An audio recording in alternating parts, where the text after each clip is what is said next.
Okay. So the first thing we're gonna have to build is make a to-do list on what we're gonna work today. I didn't prepare that. I have to... I went to work a fellow streamer, Triple Jump Games. He's cool, he's working on Atomcraft, a very cool, lovely game. I recommend that you check it out if you're gonna have time. But, there's always a big but, I have to work now on my game as well. If I check it out, I somewhere have a to-do list, a deck, and I can always see what's wrong where I left off by just playing the game, the latest build. Let me just close the doors. Second.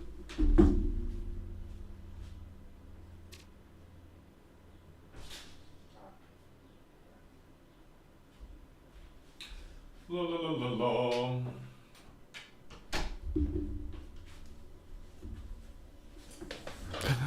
There we go.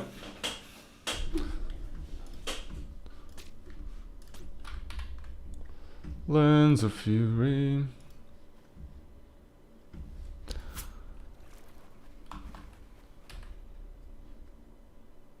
Let's see, I believe that I'm loading the normal level here, not the new one. For the new one, I'm sure that we have to fix... Yeah, one of the bugs that we have is definitely a bug that the companions that don't get saved when you change a level. And that's a huge one. Not good if you ask me. So that one should be top priority number one.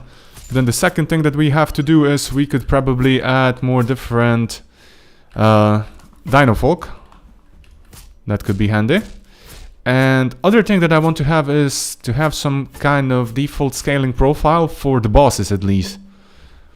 And this could increase the possibility for having, for example, the same boss in level 1 and almost the final level without having to redesign it specifically, like his behaviors and so on. Basically, I just increase his stats when I spawn him and that's it. So, we'll try that. There we go. And then for the weekend, I tried to draw a little bit. In the evening, I was kind of tired from all the... What are they called? From all the holidays and all the eating. So... that one was interesting, I'd say. Yeah. And I completely forgot I have to write to Steam that I want to postpone the release date of the early access on the 23rd of April. I believe that's gonna be an okay date. So, if we keep on going, we have a trouble here that... Anna's stats don't save. So she's now level 2. I'm gonna definitely have to fix the object pool, and one of the things that I'm also thinking about is that I will pull the units themselves somehow. Because current system, I'm creating a new unit every time I spawn it, and this is like a hell for performance and everything. So it would be wise if I would have like a pool for units themselves and just reset some stats. But as far as I see now, I'm gonna clear the error log and try to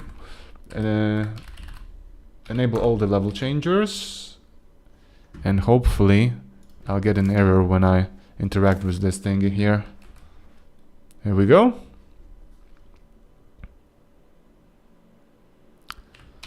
Okay. It's loading, I don't see any errors yet. Something will pop up definitely.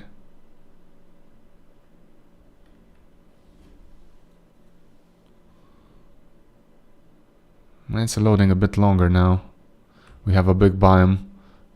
That's also gonna be something that's gonna be addressed, but a bit later. First let's make it work and then we refactor it. And there were no errors at all, but our fellow Anna loses her levels, and that's not okay. Now the sad thing is that I don't remember if this was working earlier or this is just a new quirk that I've introduced. Oh, look at that range.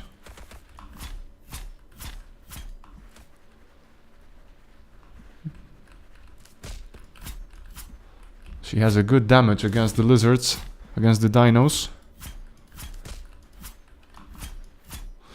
And I kind of feel great because it really feels like a different biome.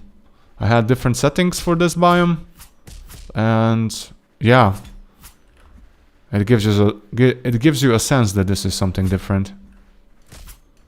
There we go. Good, so yeah. First issue first. They are not leveling up. I'm gonna write it down. Yo, Logan, how's it going? I saw you in triple jump games. I agree, man. He's making such a wonderful progress. It's amazing. And I like his game a lot. In the end, it's quite interesting because as far as I saw that he flies off with a spaceship or something. Well, looky what I was working on. So yeah, I guess we're gonna name the bundle in that way somehow. Well, okay, we'll see. As he proposed, that's a good strategy that we would be bundling games together. I mean, he mentioned it, and I proposed to him that it would be nice if we would have a bundle, and I'm very happy. Also good, dude. It was a pretty interesting weekend, but the little one got sick. He gained some kind of a ear infection, so they went to see the doctor now. And I hope that everything's gonna be okay. Probably they're gonna prescribe him antibiotics and that's it. So yeah, it's been a rough night.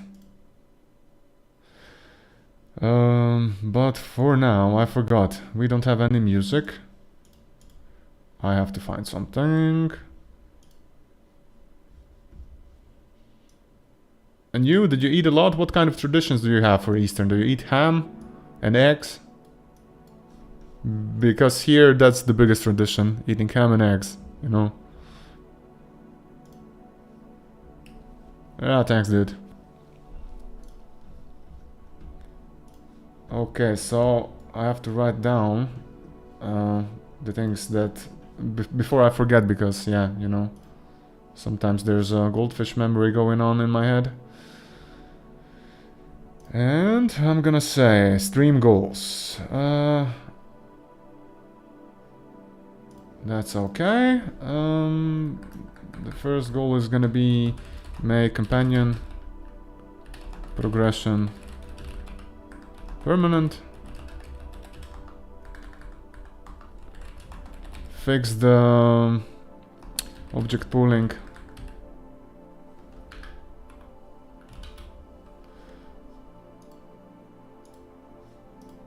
Oh shit, I started to write them down as normal lists. Like that. I can basically nuke these things. I don't know why I started to make everything like this in one simple to-do list, because the cards kind of started to mess with me. You know, kind of get lazy, and then you have different cards and then you have to navigate around. I would really need some cleaning up to do there, but yeah. Fix the companion levels, not transferring. Level ups. Not transferring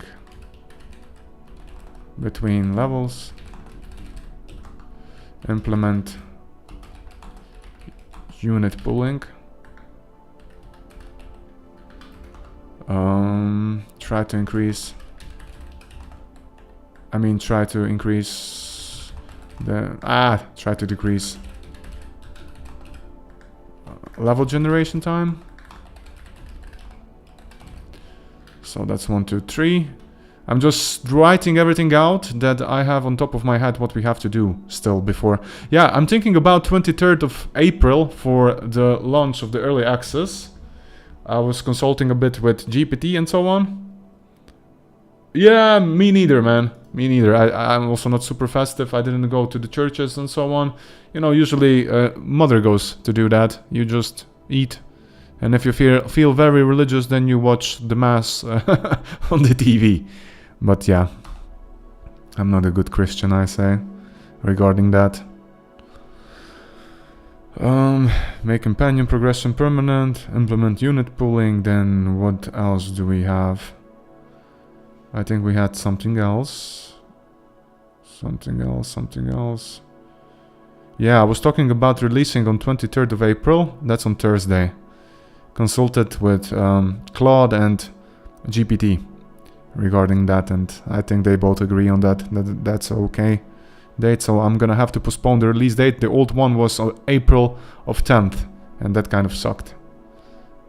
And then add more boys. Also, one thing that I'm gonna need a suggestion on, or yeah, it's okay, right?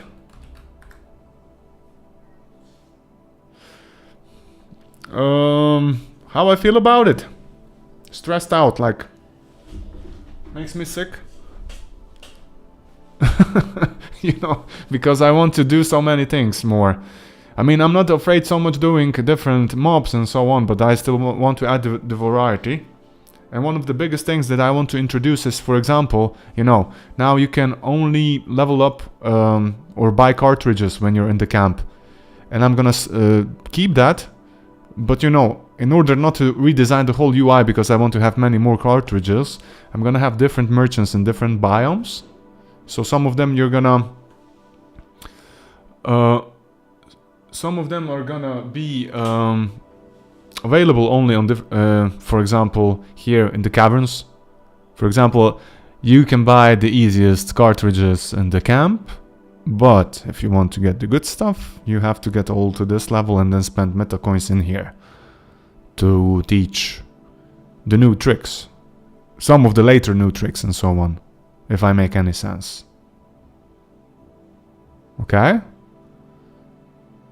This is a lazy way how I can actually avoid...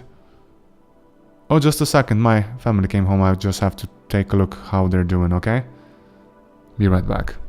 But what I wanted to say is this is a lazy way of avoiding the UI redesign and everything.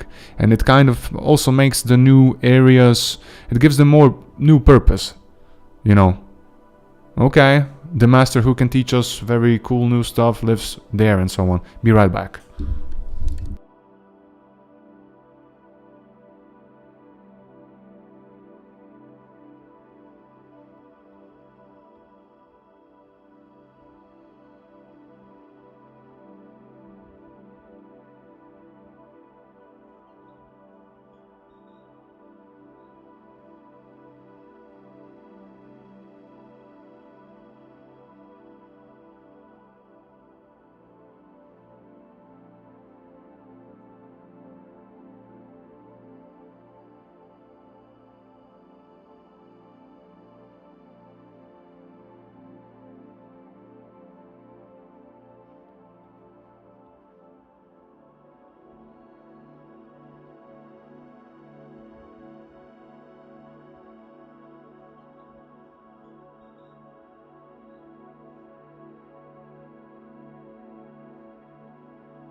Yo! I'm so sorry for that, guys. Little one came back from the doctor, so I was kind of AFK. Really sorry about that. He's got an ear infection and, you know, administering antibiotics and so on. It's a process. Alrighty, now I'm back and I have to remember where were we. I think that I was writing down all the things. Oh, triple jump games, raid. Hello. Nehis, hello. Logan, hello. Everybody, hello. So I was writing down what we should achieve today, what should we accomplish. Probably not everything's gonna be done. If a fraction of it's gonna be done, it's gonna be okay. So we have to make companion progression permanent. For example, if we load a new level, their stats get reset. And I can't remember if this was the problem already from the earlier or it occurred now, because I never really noticed it, that it would be a problem.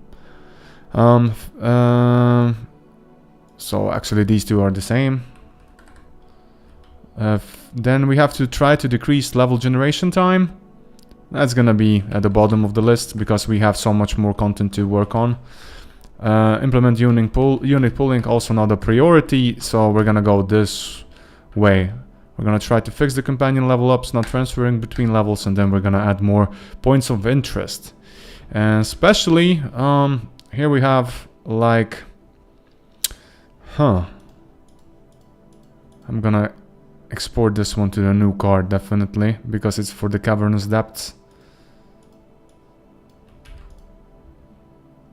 Yeah. Regarding the point of interest. But okay. Let's keep on working now. Here we go, here we go, here we go. Now, I have a profile controller where I save data about the companions and all. And when I change the level, the save should trigger. So I have to look save profile, something like that. This is being called when. I have it called on level changer. That's good, because the level changer is actually the Daedra itself. So it saves, the current profile is being passed in, and the current profile player profile resource, it has references. I have to have a companion somewhere. So I have selected companion ID only and kills made by companion.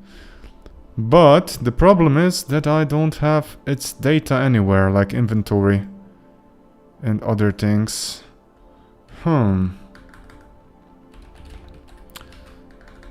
Just a second. If this is a player profile resource, then in here somewhere we have unit stats info by unit ID. No, this is actually the stats that we're gonna send to server if we're gonna save and look at the stats in the game. And this is the profile slot ID itself.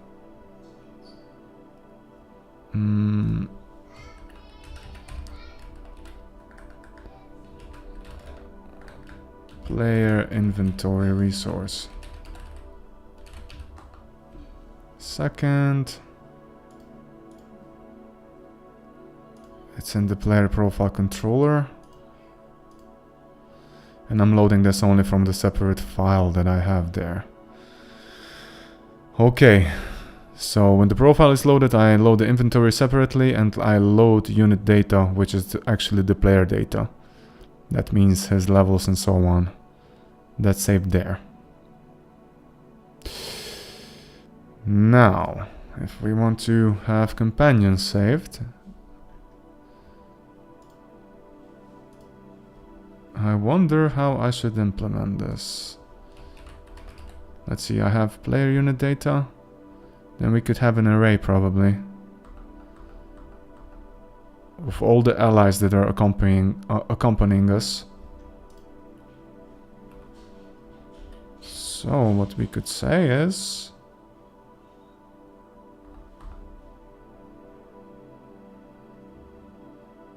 Due to holidays I've been working on code obfuscation in Godot. It's annoying as hell due to Godot quirks. I believe you, man. It'd be cool if you're gonna write out some findings, because definitely... I mean, it's cool if the game is moddable and everything, but... You know, it's cool if it's moddable in a way that you expose the API, but I'm a bit ashamed regarding the source code, how everything is put together. It's not really for the public to see, you know. That's one thing. And I heard that there have been some steals going on, right? There was one dude that made a game for the mobile phone. It was regarding identifying who the parents are of the baby, something like that. And it got stolen, submitted to Apple a lot of times, and somebody made a profit out of it. So don't understand me wrong. I have nothing against if somebody's trying to learn something from your code. I'm all for that. But as soon as somebody tries to profit from it, steal from you, that's a completely different thing.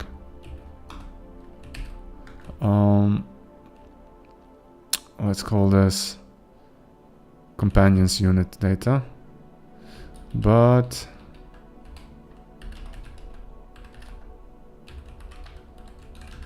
now this isn't the most performant and okay way to do it, like I do it here. But let's try to first make it work. And then in the end probably it will stay like this anyway. So we have a new Godot collections unit data resource. And what we want to do now is that when we save a companion, I mean when we save the player profile, we have to iterate through all the units that we have. And then on the spawn, we're gonna somehow have to spawn units based on that, because currently I take only this little string out here, right? I know that somewhere I have companion. Select a companion ID, and based on that I instantiate a new one. So if it's not null, just a second. Spawn player companions, I have a function here. Let's see what's going on. If it's not null, if it's set,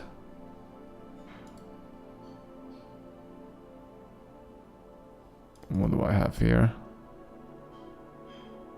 I have it already saved in companions unit data, so it's run related. Sorry about that. Then I have an error somewhere there, because I tried to spawn it with a specific data already here. And that's what happens when you don't touch that code for a long time. So profile resource. Let's nuke this one away. Unit data resource. Don't need you. And current run. Or what is it called? Run resource. Because this is the thing that gets nuked every time. And then we have companion. Companions unit data. And we already used this somewhere here in the level itself when we load. Now, so if unit data is companion, then we start spawning it. Wait up.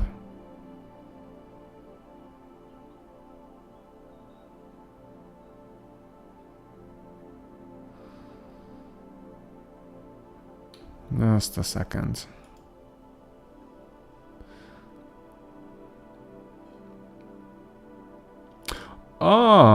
So basically you can't obfuscate method names because Godot calls them by string. You can't obfuscate export names properties because they are referenced by name. Makes sense. Yeah, and this basically gives them a print where everything is being called and so on. I get it.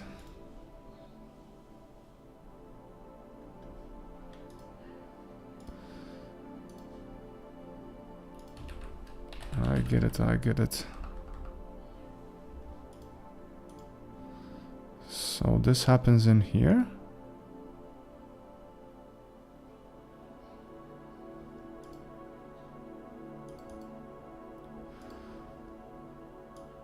Check if the player has a selected companion in the profile.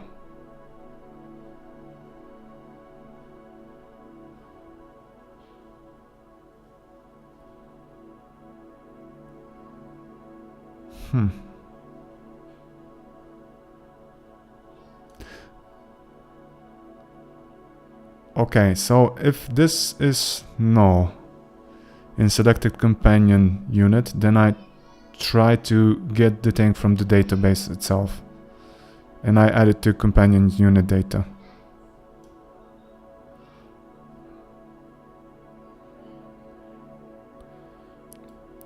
That's okay, this logic makes sense. So if nothing is here as a companion, I add the default one that I selected from the camp. Okay. Then what I do is I iterate over everything that's already added here. So basically if we have Gotar, Gotar is being iterated over it. And it looks if companion unit data is null, but why do I have this check?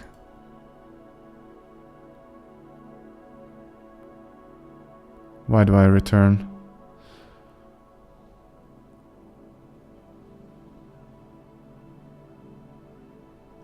This is something that's bothering me. Okay, we're gonna start from here and see what's exactly going on.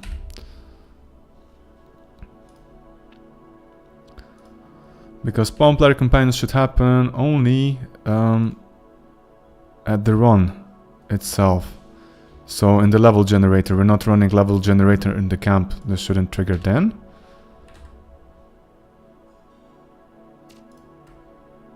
Yeah, right. That'd be cool. I mean, how far did anybody really deal with that thingy, GD extension and so on? It's still much more pain in the ass to work with it, right? Okay, now, but by default, let's go with Gotar. You know what? Let's take Lilith. So we should see that something should happen related to her. I go here.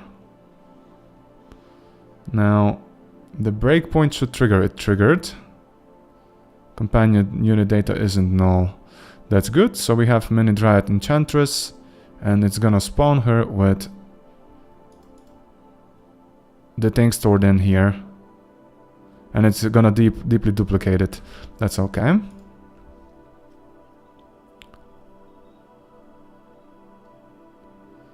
Yeah. I agree. But I mean, the progress they're making, man, I'm just impressed. Anyway, you know.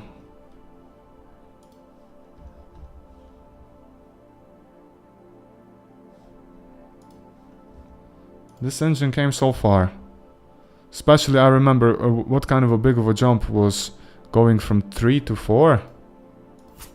It felt completely awesome.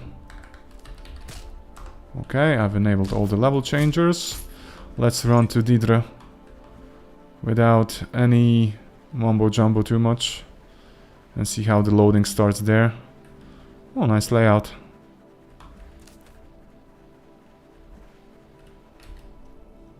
Okay, now let's see what's gonna go here.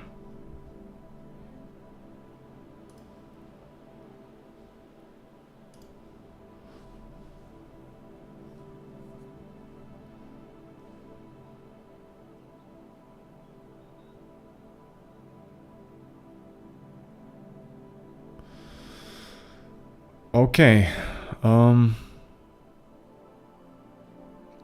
which companion that... Aha! Silly me. We can't really test it out, I have to level her up first. Rider all the way? Yeah. I don't know, man.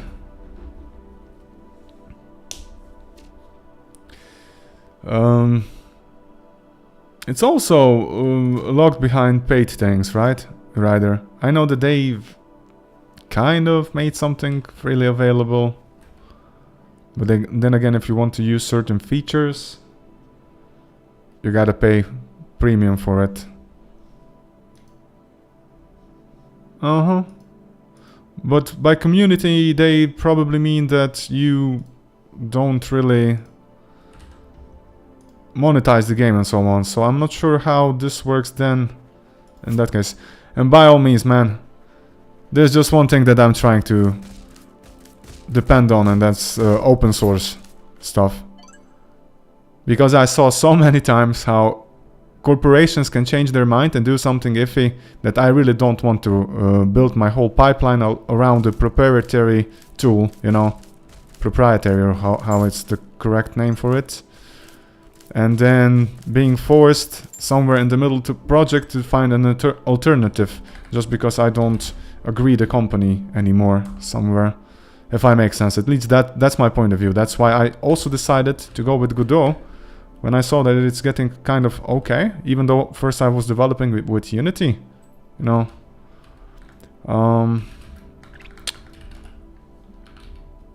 I kind of, yeah, I know that in the end, if something from the open source goes to hell, or how should I say it, community has the opportunity to pick it up and continue something good. You had same thing with MySQL and MariaDB, if you remember. Yeah. Install fee, exactly, Marmalade Bacon. When they started to do that, I was like, what? And I wasn't developing in Unity anymore. But I was thinking to myself, wait, what does that mean for my already released game? You know, you're going insane, and then you have a CEO like, what was his name, Ricotello, or oh man, no, but thank you. You're for the profits, but open source is for the community, I believe, in the end, not so much for the profit oriented. It's good that they get profit, don't understand me wrong, but you know where the heart is. And that's an important thing. So, we have level issues, right? Now if I go here, level is 1. But why? Why was level 1?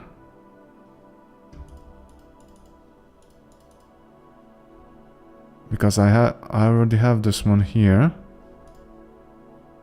Companions find.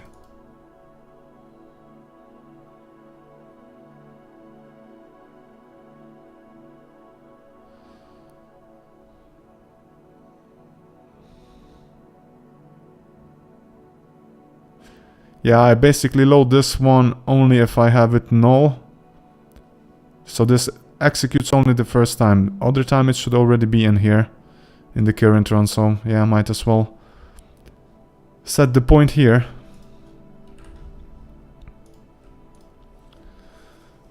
Yeah, I saw that. Disney is looking into buying Epic. Fuh.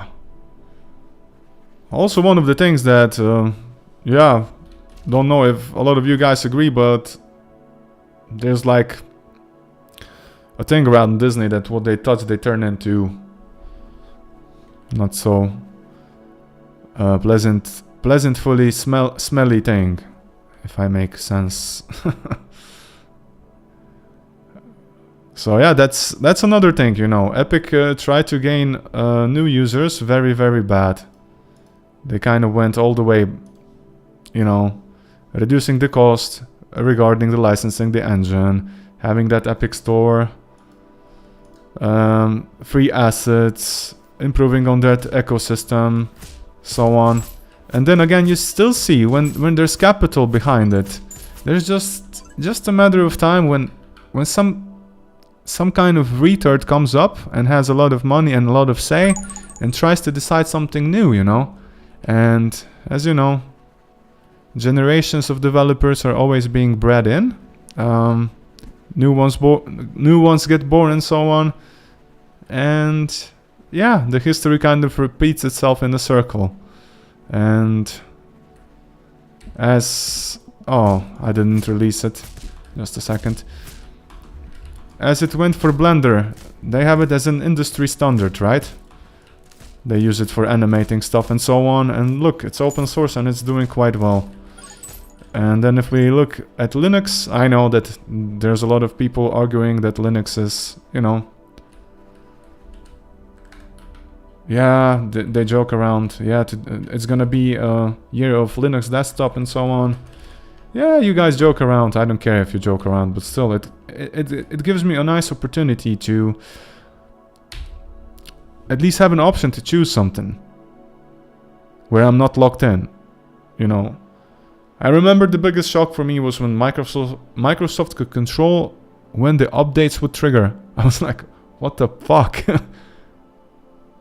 Guys, this shouldn't be allowed. It's my computer. Don't you freaking dare when it's gonna reboot.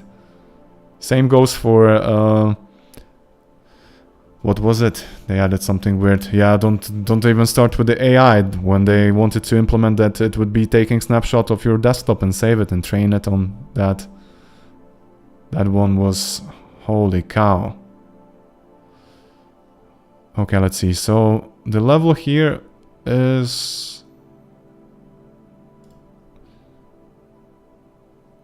And by the way, don't level here is level 1. Why the hell? Okay, don't get me wrong, guys. I don't object. Their tools are powerful and all.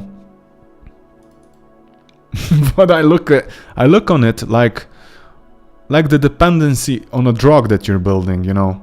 Maybe the dealer is gonna be kind. Yes, come to us, try it. You're gonna have a very beautiful time. And then in the end, when you're dependent on it, it's the same shit. It's the completely same shit.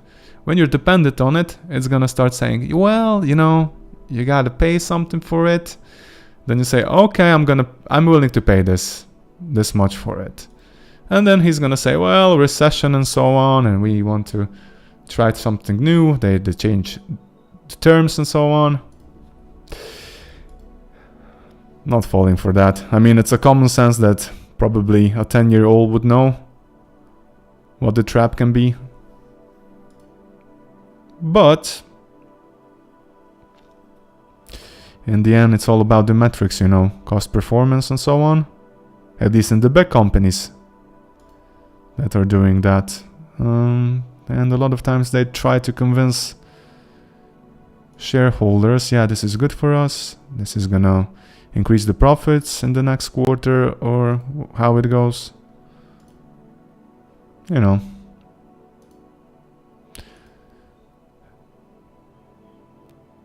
Okay, companions unit data is this. Up here, then we spawn unit, that's when this loading happens. So basically what I'm saying is I'm not loading things correctly, I'd say. Or saving them when we change the level. We basically assign the reference somewhere in the beginning. At least if I'm still getting the right thoughts in here. Wait, we still have a breakpoint turned on.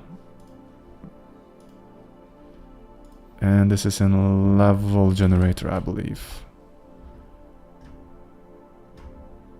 Somewhere here, right? Spawn companions. This one. Okay, if we go forward, I have the current run. Now, there should be at least some differences regarding the gold we've earned and so on. Enemies killed 7, yes, so this thing is getting stored, which is okay, but when the level loading starts and changes. So level changer or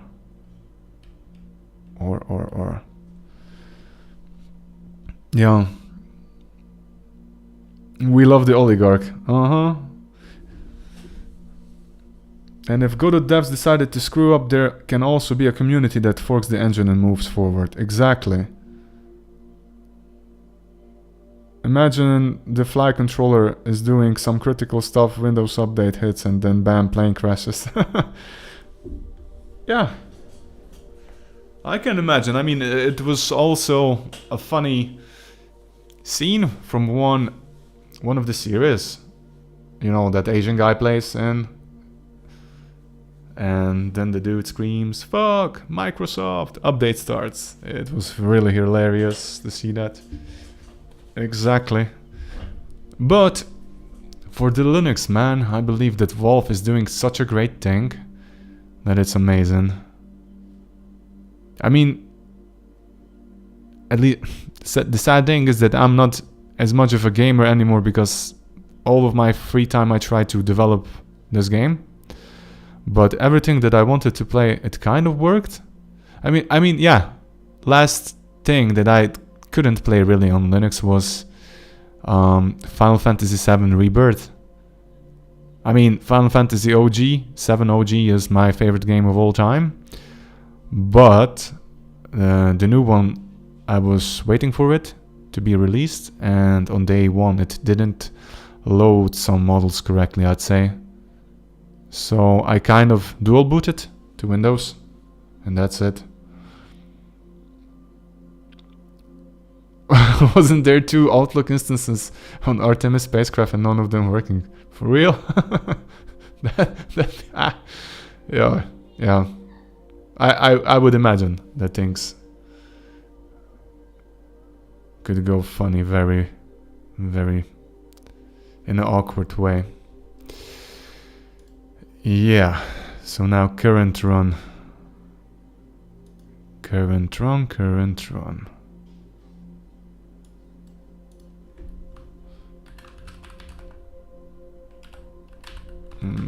Run profile.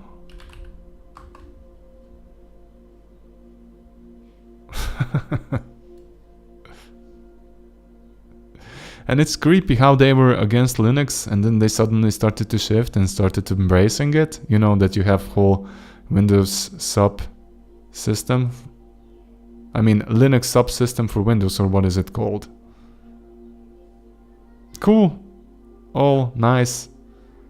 But it doesn't change the fact what you're doing behind. It's just the time when you turn the code and change again your policies. For the .NET, I like that it's open source. It's cool. You know, C# and everything. I really like the language. But so I do this Visual Studio Code. It's open source. I love it. And for it, I know that if something would happen, the community would take over, like they had taken over with Mono. That Unity used in the beginning and so on. Okay. Gotta try start to focus. Yeah, you need that for you need that for Docker.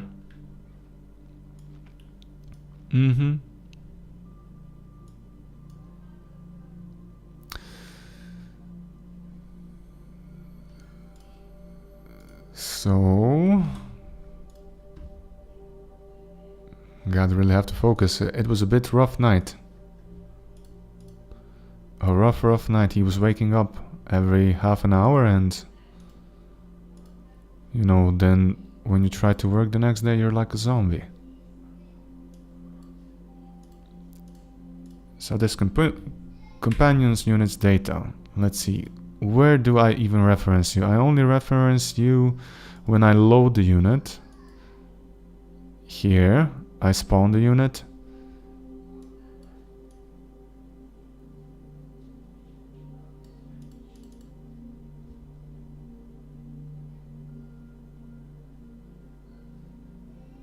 I try to take you.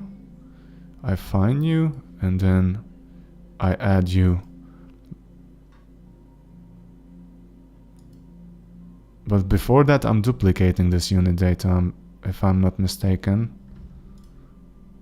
Spaghettio.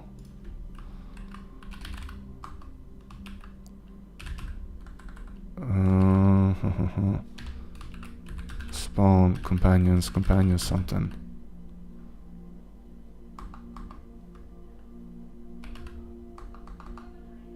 Spawn player companions.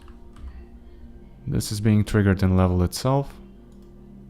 No, in the level generator. Makes sense. Then this one calls spawn unit. So this function is being called here. and I'm passing in the global position and so on, and I duplicate the data with true, so I lose the references here when I spawn the new one, which means that this thing is losing the reference here. So the thing that is saved here isn't mirrored anymore with the thing that it's loaded there. And why am I doing new stuff? I believe because I tried to lose the references on the loads and so on. That's why I was duplicating stuff. Huh. Should I duplicate it even? In that way I have to, because I modify that. Because otherwise if I start modifying the database itself, here, if I restart, then this data would be also messed up. That's why I'm duplicating, yeah. Now I've explained it to myself. And if I spawn it here, I do the thing here. Now the problem is, this here, that is spawned, is not mirrored anymore in the current run profile. So what we gotta do is, if we go to player profile, profile controller something, and I have save profile, I have save unit data, and I pass in this. And with save unit data, I only save the things related to the player, which I split into 3 different files. Don't know why I used it like that earlier. 22 months ago, oh my god. And this was async, even async. But then suddenly the async thing stopped working and there were errors. Sometimes it loaded correct, sometimes it didn't. That was also the case. And I saw that there was a GitHub issue with that. And I didn't take a look if they fixed that. But I have save unit data here and I pass in player profile. I take this one and I start saving it. Now, the thing that we should do would probably be save companion data.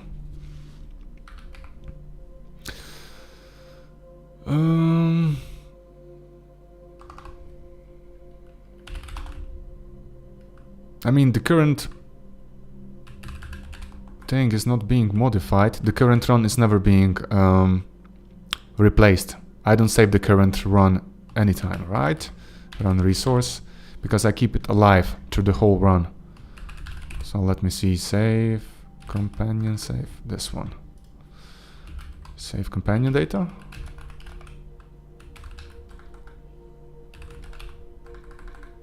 Units data.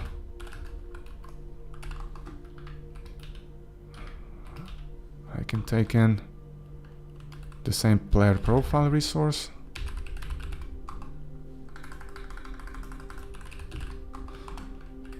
Call it player profile. And here we're gonna have checks. Current run.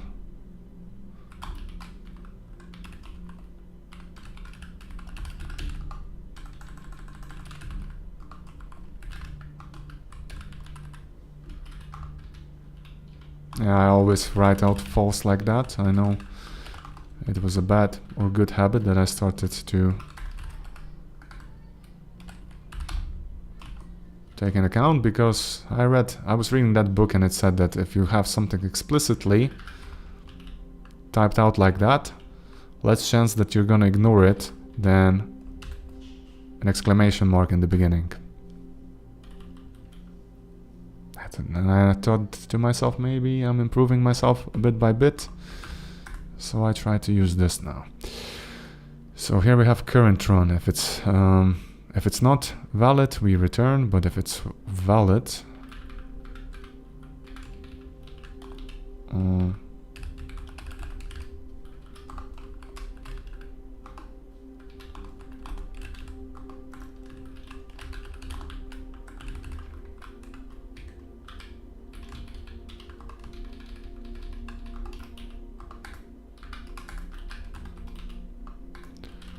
like this, and then I can say current run profile, Run resource.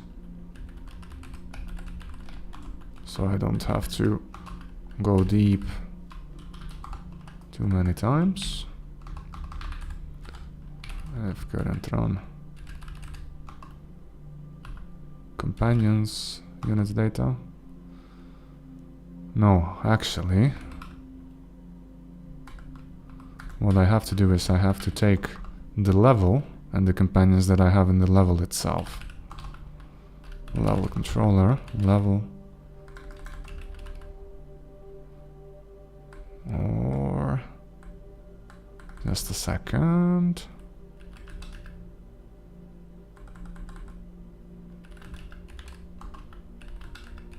Where do I have players? I have that somewhere in the global.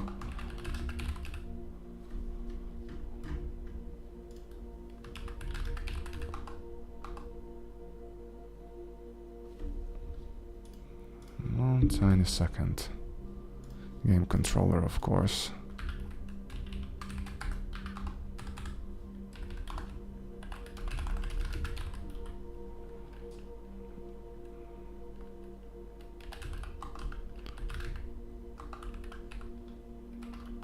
So this is the unit of the player, but I have all units, I believe, stored with the player.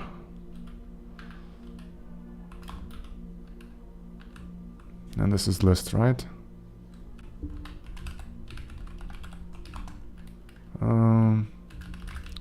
Ally units.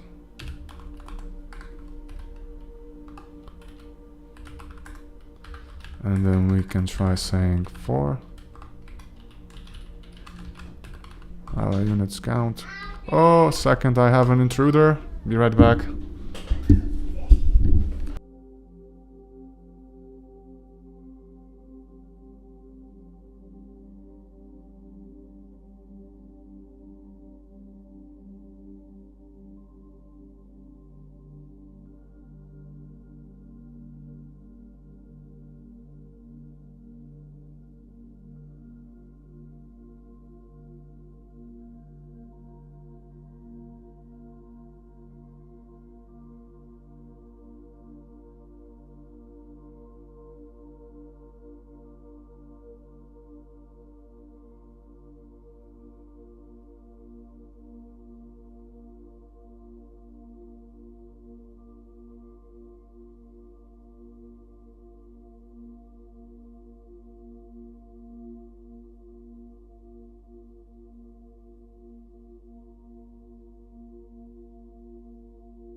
There we go, I'm back.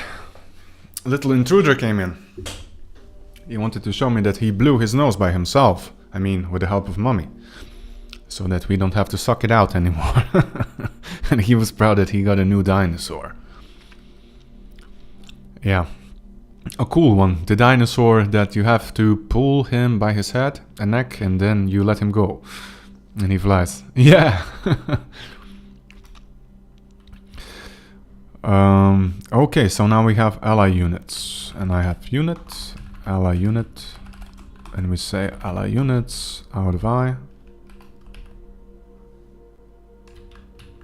Like this. And then I'm gonna just check if this is a companion, you're worthy to go over. If it's not a companion, you have to stay. Yes, I'm gonna only transfer the companion between the level, not the minions if you would hire anybody. At least not for now. So if we have ally unit equals to unit data is companion.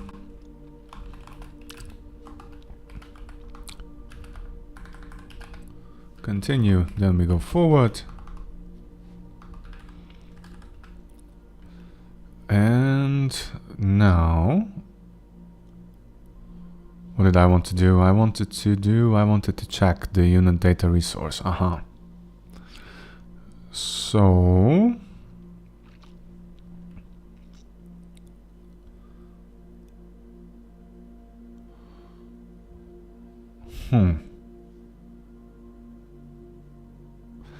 thinking about it a bit. The source of truth is gonna be always this, what's in the level itself. But then when I want to, this is only gonna be one lookup. We're just using lists and arrays in case, if in the future I would want to have 3 companions at once. Not planned for now, because this would bring like a big problems regarding the balancing. But otherwise, guys, I tried it once and it was freaking cool. It was like having your own little brotherhood of the ring. You know, you had like 2-3 companions, each of their role. I felt like, okay, Gothar is Gimli. Now Anna would be Legolas and I would be myself, and then that'd be also brutal and interesting. But I'd have to work more on synergies on that, and maybe commanding them would be a lot more difficult, because then I'd have to implement the selection of multiple units, trying to keep more different points for keeping the distances and so on. So maybe in the future. But for now, I'm trying to focus on one companion only. So if we have this isn't for I. Let's see, what do we have here? It's player profile, current run, and then we have companion units, right? And this is data.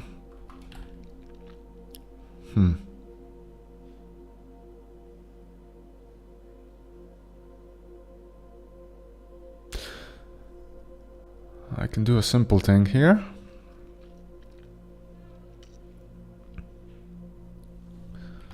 I think I could nuke this in the beginning.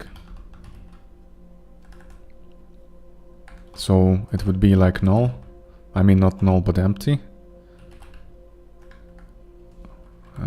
Is this the short one? It is. Good. And then I would just push it in. No need to compare stuff and so on, because this one gets out of sync as soon as we start.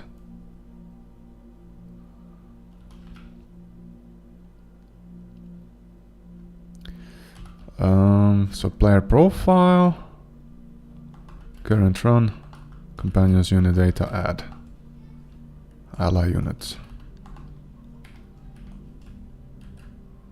unit data.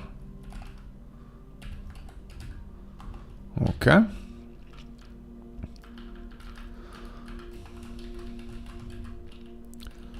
And if we go to save unit data, that was only for the player itself. Use a separate cookie.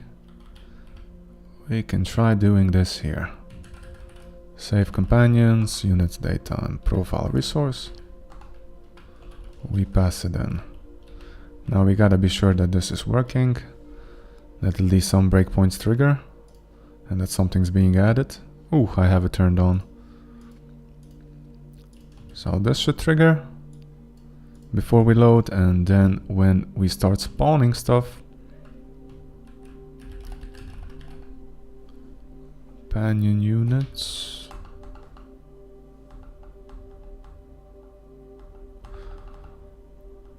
Oh my god, so many commands. Not here, huh? This is level, no, this is global. Companions. Spawn player companions. This is the place here. It's set up correctly. And yeah, let's start it again. F5.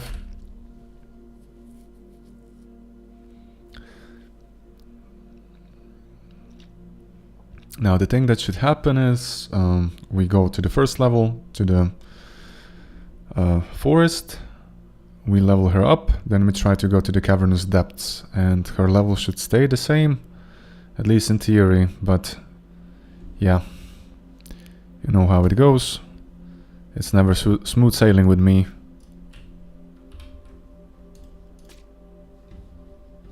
The thing that's rescuing me kind of is stubbornness, not the intelligence so much.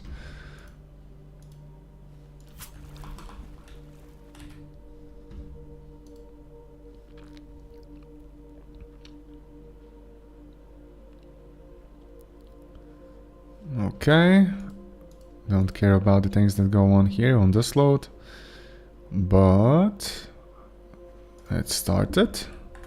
Now we say companion levels at 5. I still have to fix the volume of this level up because I think it blasts your ears.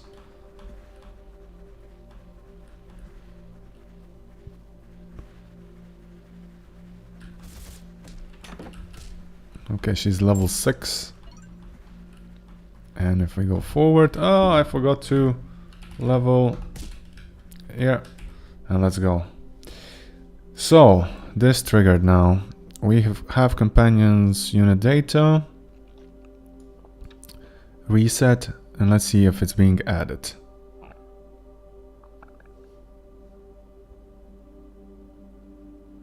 Aha! Horn pop, that's actually, Logan, that's actually quite smart, because I think that's true in this case, but yeah, Godot crashed, I believe. I wonder if I set the limit to it or not. I have somewhere a sound resource. I found this really cool tutorial from the dude, you know, that made the feeding a black hole, what it is. He had one video where he explained... Oh, I forgot to look what I was doing here. Never mind. He forgot to... I mean, he had a tutorial regarding the sound effects, how he has set up. And I thought it was really cool. And basically he had a system where he displays how he implemented limitations, how many sounds can play at once. Okay, now this one is being added to the list. I just want to see if this has some level. Companions 1. So I highly recommend it, video. His system is quite interesting. And I found it useful. This one, I didn't assign anything to her, but still she should have level 6 or something like that. Yeah, I see level 6 here. So in this part, when we're loading it from the companions unit data, now it seems to be taking in account level 6. But we should still have unspent points or something like that. I have those parameters here in unit data somewhere. Or do I? Unit data resource, unspent available points. Or available attribute points and so on. Okay, if we go a bit further, then I think that this should trigger and we're gonna see stuff here as well. We can add this to watch. And I think we're gonna have easier time. Yo, Nathan, what's up? How's the itch going? Released everything and so on. By the way, I'm currently working on fixing the bug that companions levels didn't get transferred to another level. That kind of sucked. It is level 6, but then I had available something, right? At A. Available attribute points. Okay. Let's see, is this gonna be smashed now? Am I here? Is the UI gonna update and everything in the beginning? Share it, man. Share the link to your game in the chat. I can't believe this is my record. I have like 13 viewers. Wow. Okay, everything is available. Oh, here we have a problem. Why is this not available? Aha, required level 2. And it says level 1. What's the reason behind that? It's working, but it's not working okay, if that makes sense. Huh. Wait up. I have a spawn function where I pass in the level, right? Also. Because if I call spawn here and I don't pass in the level... you see, I have an optional parameter. Integer level equals to 1. This is a default. If I don't pass in level, then this is the problem. Okay. Sad to admit that not long ago I figured this way of passing in params. Like you specify the property and then you make... what's the word for that? Double colon, yeah. And then you specify in the companion unit data and level. I think this is the problem, why the level was offset and everything else was okay. Because otherwise it gets overridden. Now, if I'm not mistaken, I can hit save and try this again.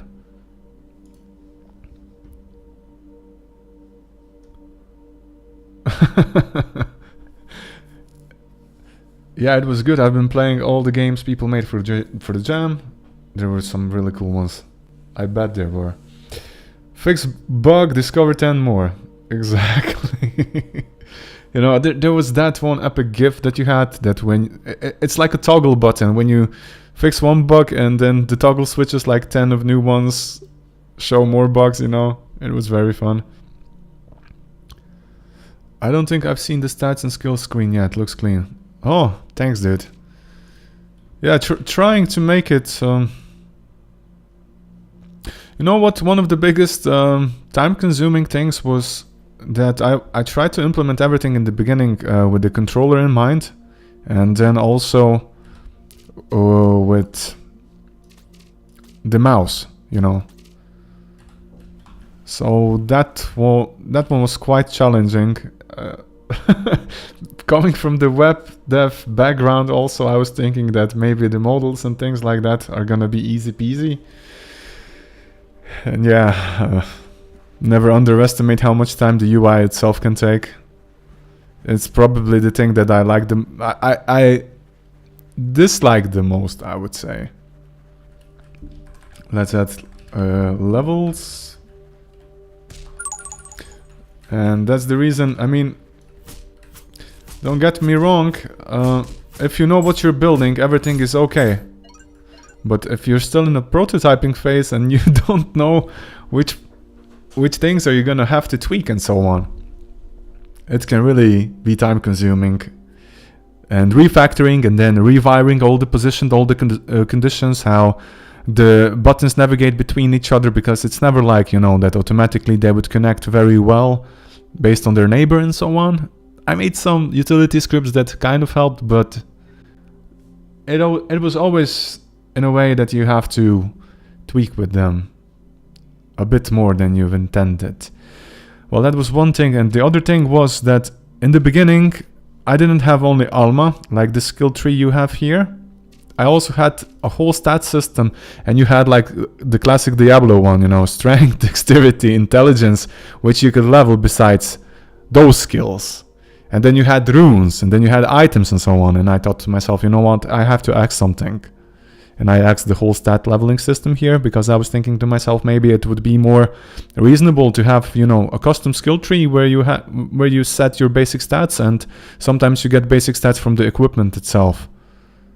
And managing 3 accesses, you know, it would kind of be painful, more painful, I believe.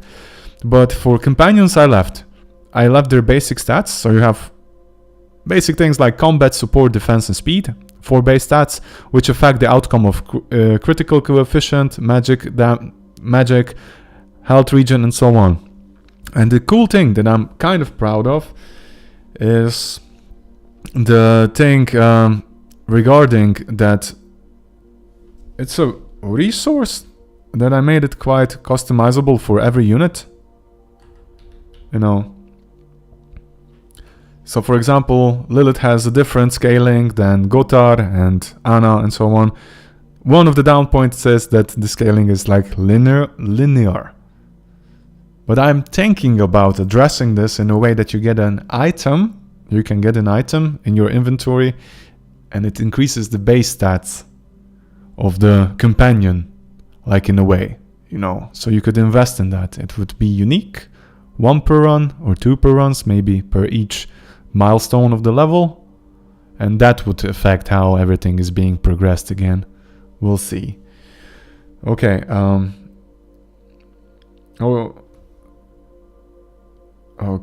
oh yeah, something that works for mouse might not work for gamepad. Exactly. I have primary stats and then secondary stats that depend on primary stats, plus vitality stats. Yeah, exactly. Basically the similar system. Primary stats, which affect all the secondary stats on that.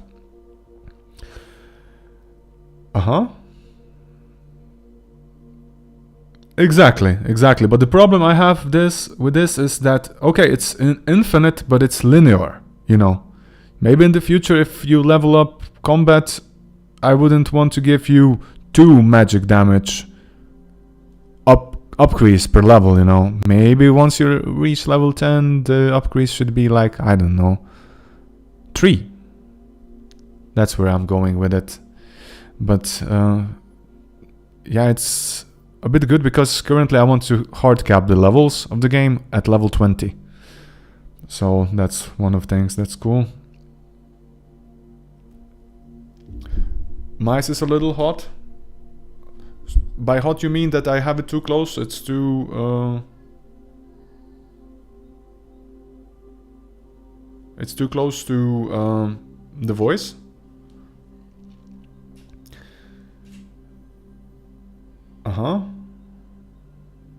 Okay, I'm trying to move it a bit back. Please tell me if something improved and so on, because I pushed it a little bit back. Okay. Thanks, Logan. So let's get forward. Now we leveled her to level 10. That's why I use curve values where you can. Fetch value extrapolated by level. So you set value for level 1 to 10, 20 to 50. That's good. That's good. Because I don't have curve levels. That's the point. Yeah. But I never really thought about it, that you could set the curve separate. I mean, I didn't think about it that I should set the curves for level ranges, and now it makes total sense. Okay, let's go. She's level 6, and it says level 6. Let's try leveling her up a little bit, leaving this not leveled. So 2232 something. I didn't hit confirm. Oh, that was a bullet to dodge. Let's go forward. Companions, level. Enable all the level changers. Here we go.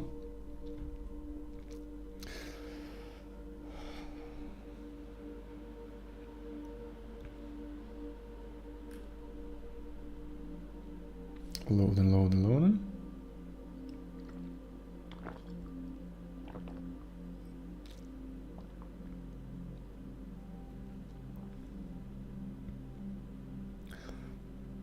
Oh, Burn's Eye.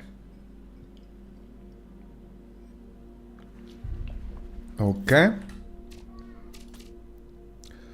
3342. I think that got saved correctly. And level 6 got saved correctly. Mercenary Mage, thank you. Thank you, thank you.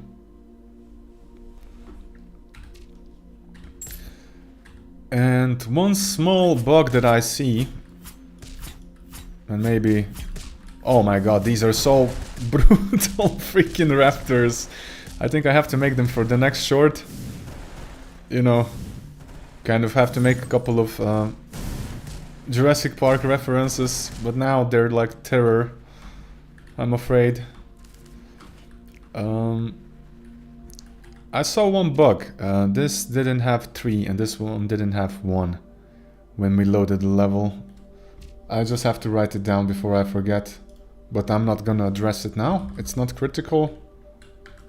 Or I'll try to address it, I'll see. Because it's a whole different rabbit hole. 1 second.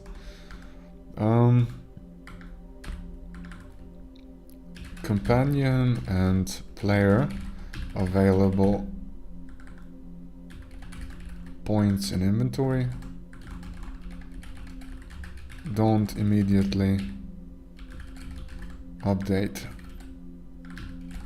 on level load. We'll see how deep does this rabbit hole goes. Okay, let's quit it. And yeah, let's see where's the failure here. This dude crashed. Here we go.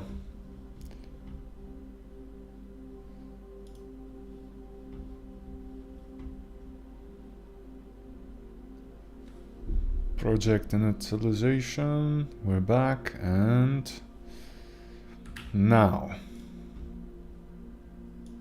God, what did I name these things? I usually have the easiest way of figuring out. It was a companion button or something like that. Yes. And here I subscribe to events. I even have some meta on the button itself. That's regarding the title. So for companions I have different titles in the tooltip when I go over. And then I have on the refresh companion points. I do this thing and this should be called unload itself. So if it's instance valid unit equals to false, it returns, okay. Now it shouldn't explode, but it should work and ready, or it has to wait that companion itself spawns.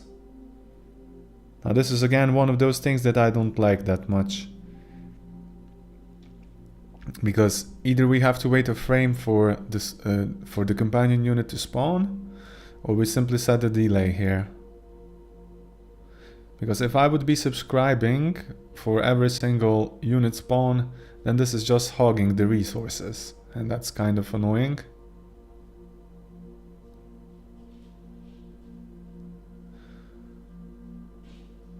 But what I could do is sub it and then unsub it.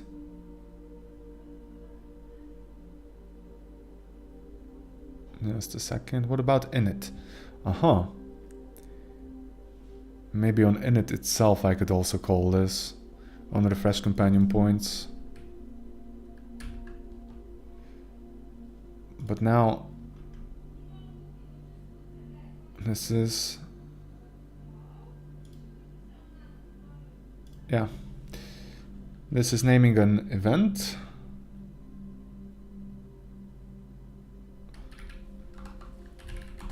So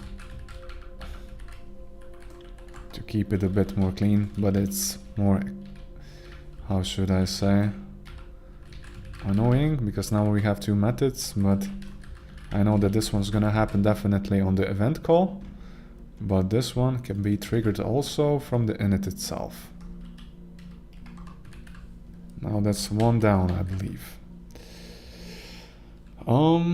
Then the other one was, I think it was a button for Alma. Alma button? Do I have a special button for that or no? 1 second. Where do I manage that? If I go to the player HUD, and if I go a tiny bit forward down, see, this is dependent on animation. That's the reason why I started also using the models themselves, because handling the animation and through the animation player things, I didn't set up the architecture very well. And the models just clean themselves up. But what is that? Why can't I click you? 1 second, this is level welcome text. Oh, we got an intruder again, guys. I think the mom is gonna try to divert his attention a bit away.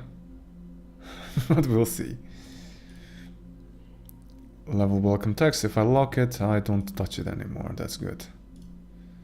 Alma button, so I have Alma button, but this is custom button itself, so I don't have any specific logic in here. Now this thing is being referenced in the player HUD, because this never gets destroyed, fully destroyed. And the companion buttons are generated on the go, depending on the button or the companion I have. So I have this and this and this. These are the focuses.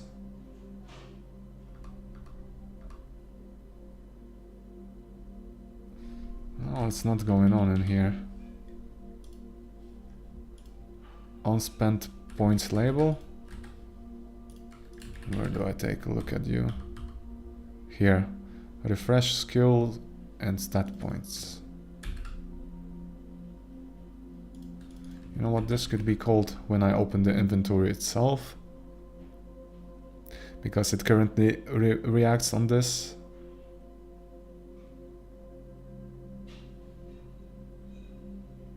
Huh.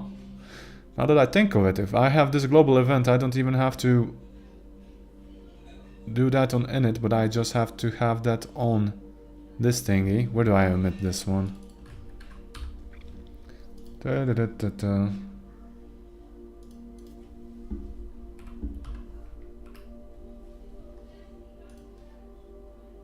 Waste that UI.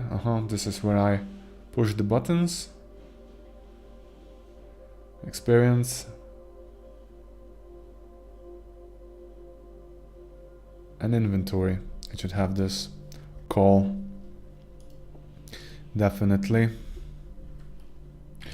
So when I open inventory, the things should be refreshed. Set inventory state.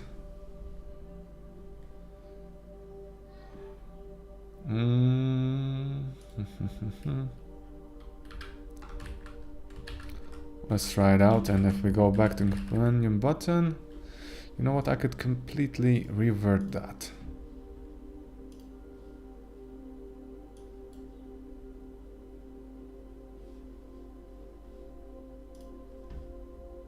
Because it should trigger this now.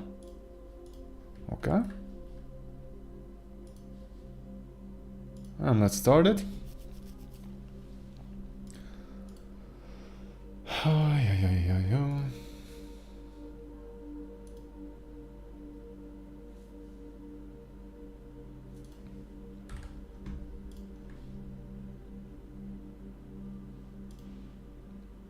I'm kind of surprised on shorts, guys. Marketing via shorts seems to be working quite well. Oh, again, it crashed. Why did it do that? It's interesting because I didn't expect that if you release a short on YouTube that on average you get like 1,000 views. Even more. And if you add a bit of voice, I kind of messed up that I didn't record first couple of ones with voice. That increases the engagement, I believe, quite a lot. And also if you add texts, that's an also interesting increase, you know. So, quite happy about it. But they take time. One of cool things, guys, I'm not sure if you guys record shorts and so on, but Kden editor that I use for recording stuff and shorts, you know, it has a really cool thing that is called somewhere in here subtitles, and you have speech recognition. And if you style your subtitles, it basically quite well extracts the subtitles. I mean, you don't have to type it out anymore, and it spreads it a bit. It's not perfect, but it saves you a lot of time, and it adds subtitles. So I believe that also improves the video quality itself. Okay. Come on, Lilith. Obliterate him. There you go.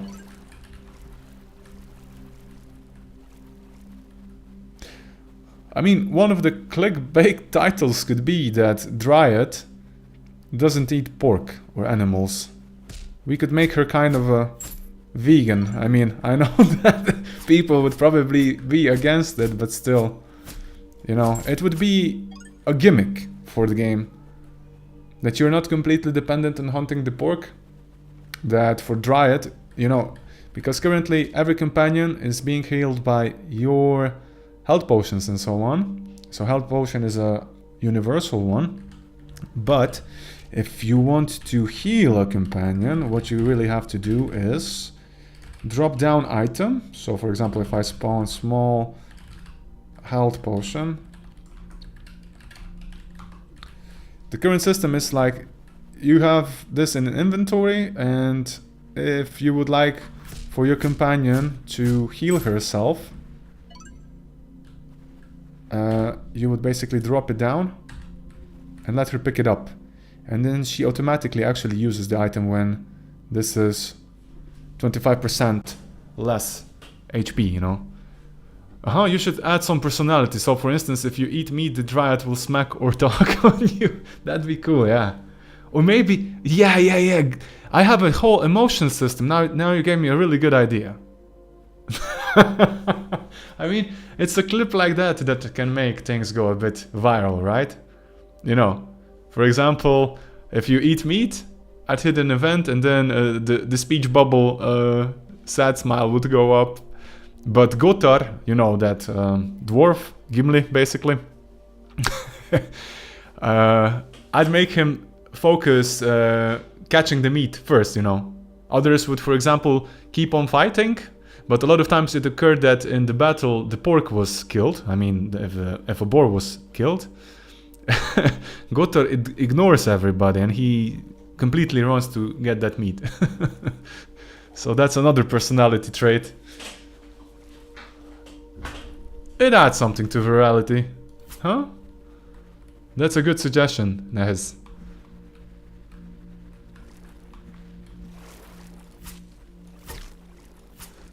Exactly. More personality, right? Oh, I see the handle. Yeah. Gotar doesn't share. I was thinking about it. It could be annoyance, but then again, you know, I could mitigate it. Maybe I would develop a command that gives an order to the companions that they have to drop all the hoarded things, and they try to ignore it for a certain amount of time. So, like this, I have current companion commands that you can assign. I have attack, move, go there, follow, and so on. That maybe we could add a command, drop your inventory, and if they would be gathering stuff and they didn't use it, they would drop all the things on the ground and you could pick it up for again.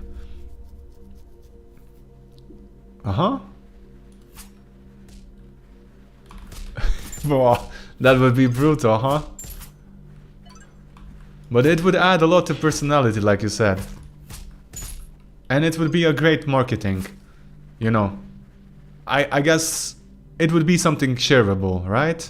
Maybe. Yeah, let's try that. Okay, we have to let it down. Let's say enable all level changers. Here we go. He's asleep now. I hit this now. Will there be a way to travel the mountain without a companion? I'm thinking about it.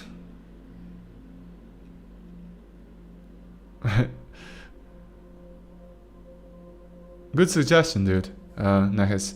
But Logan, I'm thinking about it. Yeah, there could be, because sometimes you just want to go alone, and maybe there should be a leaderboard also, you know, like a stat. Okay, now this is fixed, guys. I see that these things are okay now.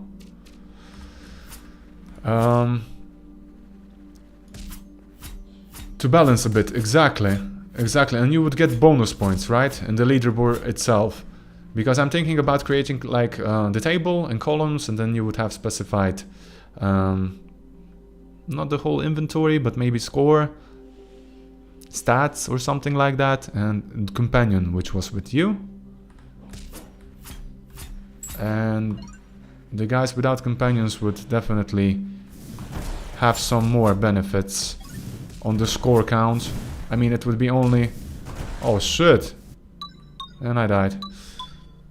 It would be definitely... yeah... bigger suffering in the run itself, but... rewarding for the competitive ones.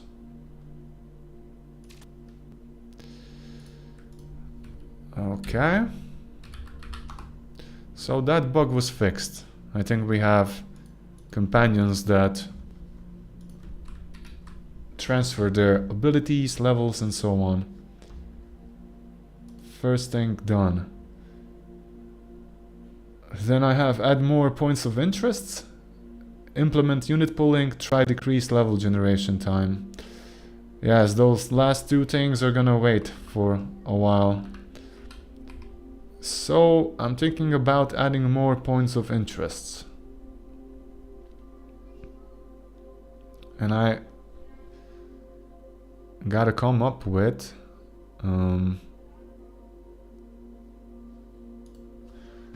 something that would be cool for cavernous depths. But before that, yeah, let's go with points of interest. It's gonna be the most thing to show, because we still have to do lots of more dino folk. That's a possibility, but that's more or less a grind. It's not such a brainstormy thing. Well, it is, because we still have to come up with their abilities and items and things like that. But then again, we should have something to populate the cavernous depths, so I'm up for recommendations, guys. If you want to, I can go and start working on more dinosaurs, like more dino units. We still have quite a lot of them to develop. Let me just show you. So I think the page is called Lizard Man. I love this artist. Basically, for the units I went more or less with his art, but the main character was drawn by me. So we have currently normal raptor, second one, this one, armored one. It's not even drawn here. We have fire breather, and then we still have a lot of to implement. So we need this one, probably. He would be more or less of a tank. A spellcaster. This one would be like a shaman for the Ratman. He'd be cool, but he would be focusing on healing his minions. I think that would be cool as well. These are normal grunts. I don't have to do them all for now, but at least in the release and that biome I want to have 5 of them. 5 different ones. And then we can supplement the cavernous depths also with rats. But we spice rats up a bit. if I'm not mistaken. Does he have Redman here? No, that was bought on Boosty. Or we can add some golems also, like this magma golem could come in handy, because that's a lava biome. They have the same animations, basically just the different sprites, but the difference would definitely be that these are more OP. They throw some fiery rocks at you, bigger explosion and so on. So this one could be cool as well. Now, yeah, this is a thing that we have to do, or we go and try to do camps. Like, we have, for example, small bandit camp that populates things with crates and so on. We could have a camp for these dudes, but we would have to decorate them a bit differently. And yeah, maybe they, well, they could include more traps, that's for sure. The fungi trap can also be used in the caverns, because we're not fully using them. We're using just a couple of them in the forest itself, but you know, if we get to the further level, we could spawn more of them, or even add more hell's tongues. You know, those things that actually notify all the nearby enemies. So that's a possibility. And I was thinking that also some cool events could trigger in between times. So yeah, a lot of things to work, but I have to grab something. So if anybody has a preference, units or points of interest, just say it and I'll do that first. Meanwhile, I'll check out my to-do, what I have here.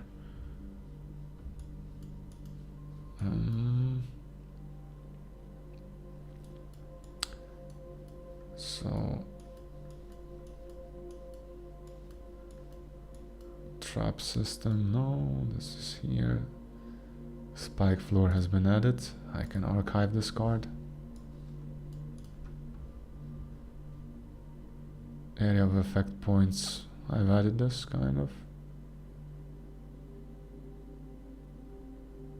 Aha.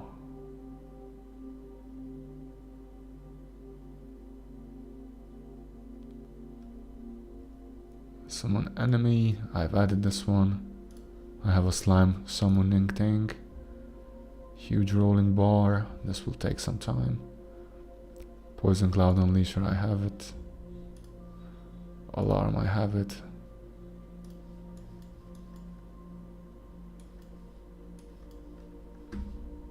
Okay. Let's see. Okay, so I guess it's up to me. I don't see any recommendations what we should start with. So maybe we're gonna start with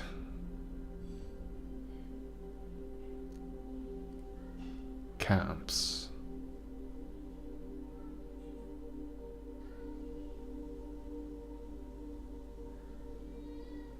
Camps, huh?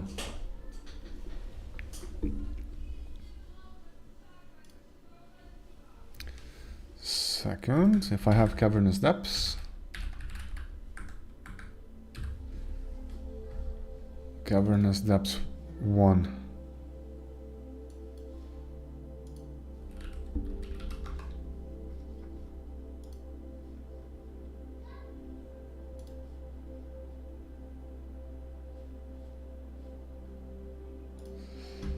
And the cavernous depths, what we have currently is basically it's a bigger level generated. We have this, but regarding the points of interest, we are not setting anything. And this is the place where you actually should rescue Bryn, that lightning warrior. That'd be cool. But, you know, like, for now, the first companion that you kind of rescue is You find Lilith, you talk to her, and she comes to you, to your camp. But Bryn could be a bit different one, you know. Maybe you would have to spend your run gold. Or maybe you would have to spend metacoins. Metacoins would be even better, maybe. So when you encounter him, he would say to you, I'm a sword for hire. Do some stuff. But then again, how would he come out as a good one? Because currently, if you meet NPCs, they are all vulnerable. That's one thing. Which means that other mobs, that when they see them, they start attacking them. And the pain in the ass is if you leave Bryn, like fully equipped and so on, he could be going around the map murdering all the NPCs for you without even you getting in trouble. But the pain, yeah, one of the cool things, it can be a feature or it can be a pain in the ass, is that most of experience goes to the killer. So if you have an ally companion that kills a unit, he gains 100% of experience and you gain only 50%. So this means that there's kind of a level of strategy that you can kind of plan on. Okay, I want to level my companion a bit faster to get to the cool utility spells they have, or I want to hoard myself faster. I mean, I want to grow faster as well. So there's like two things for that. Okay. Writing it down. Bryn.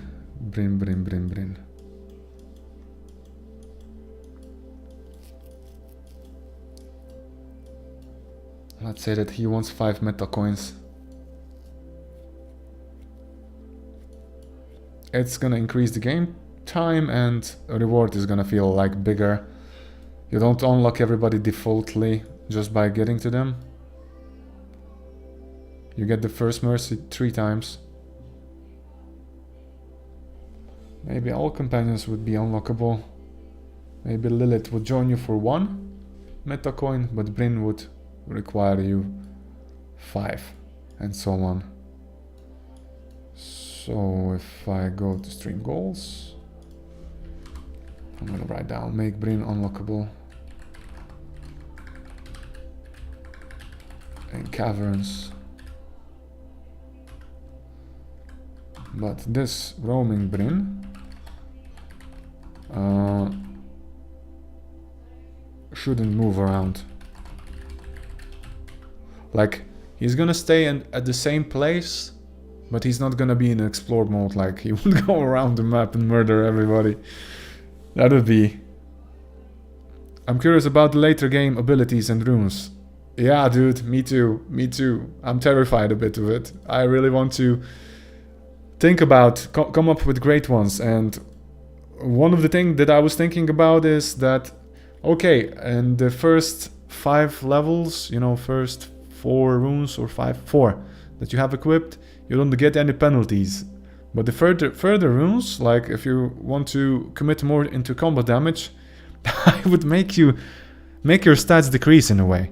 So for example, if I have a better combat cartridge equipped and so on, and if this is increasing my melee damage, if I get +2 for melee, I should get -1 for ranged or something. Or have a penalty on the health and so on. Because that makes the thing interesting and balanceable a bit, right?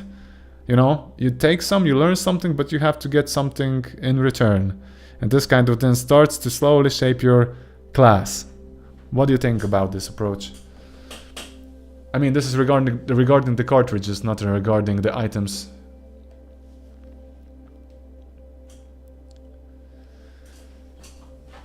I feel like that keeps you away from RNG of weapons.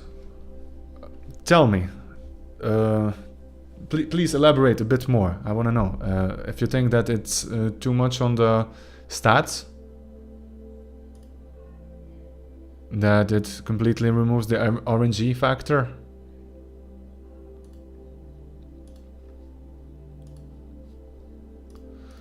Meanwhile, I'm gonna go take a look at this one. So these are arena rooms. We're gonna have a couple arenas in here. Maybe 2 of them, but this time they're gonna be optional. Because with the Cavernous Depths, I'm trying to bring the boss battle on the surface, not in the arena. And yeah. But, now that I think about it, the problem is if I bring the boss battle on the surface, then we have lava problem. People could kite the boss itself into lava, but I could make the boss resistant to lava damage, so this could be an interesting one. We're gonna go that way. We have a destroyer. He goes very well into lava domain. We could go there. If there were more opportunity to get better specific weapon types, then it wouldn't be so bad to give and take abilities. But I tried to force a ranged build quite a few times and it took me a while to get a good bow or materials.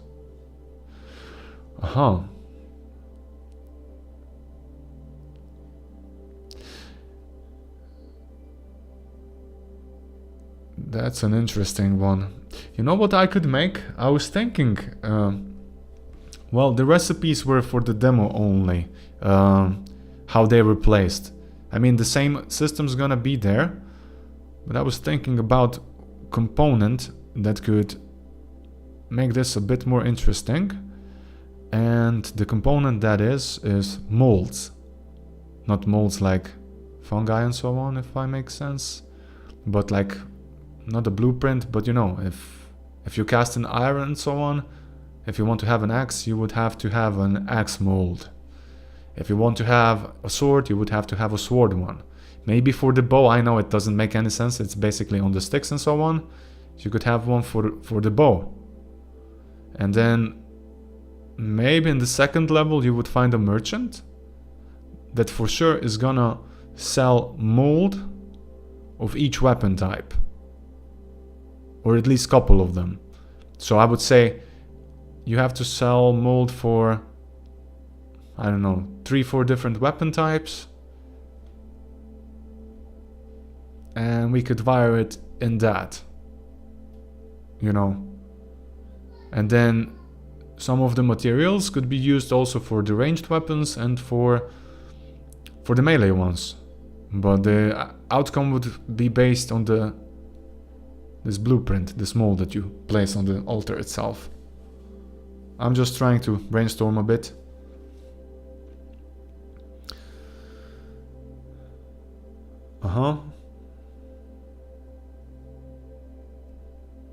But then again, we also have to keep in mind that we shouldn't make every run, make every build possible. Because that's the point of roguelikes a bit, you know. The best thing that you can get in roguelike is that all the stars align, you know. That's why it's important that you also plan your cartridges, you know. If you want to truly commit yourself into the Berserker build or something like that, you're gonna pick those cartridges if you want to go melee and so on. But if you want to be a bit more on the safe side, maybe you're gonna make a hybrid cartridge build. You're gonna have some dedicated cartridges for that and hope that maybe some stats you're gonna get from the items. I don't know. Do you know where I'm going with this? So the cartridge system is like a support to your build. But sometimes you can fully utilize it, sometimes the RNGGs just isn't on your side. You know what I mean.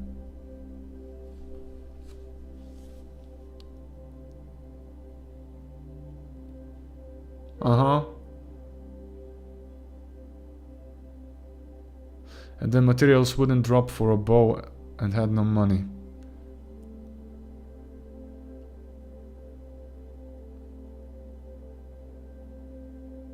Okay, we could also...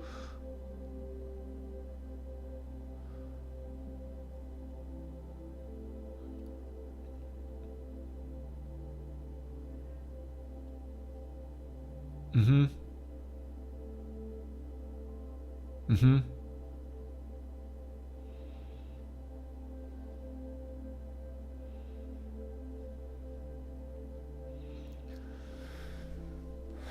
Huh. Yeah, that's one of the thing.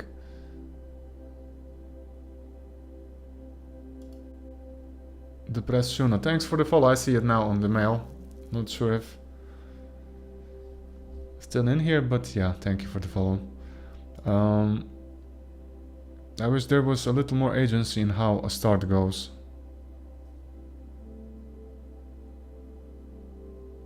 Yeah.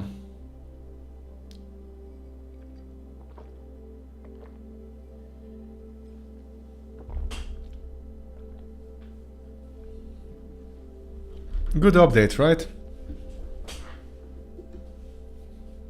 That was a good recommendation, dude. I believe you recommended that, Logan, right?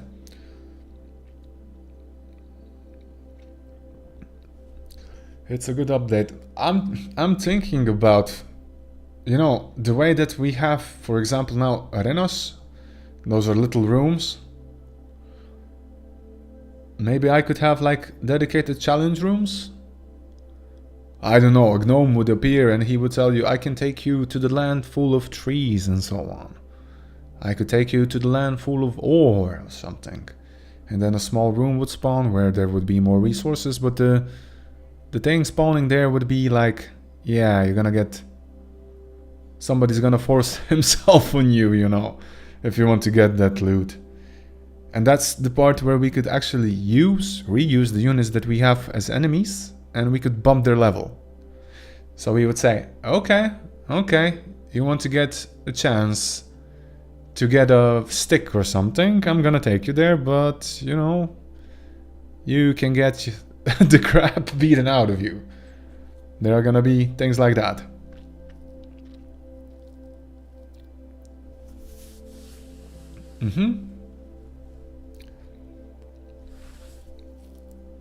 It would be nice to have a choice to start with a simple rune of your choice and maybe some material or something like that. I could do that. I could actually repack this in the cartridge system, I believe.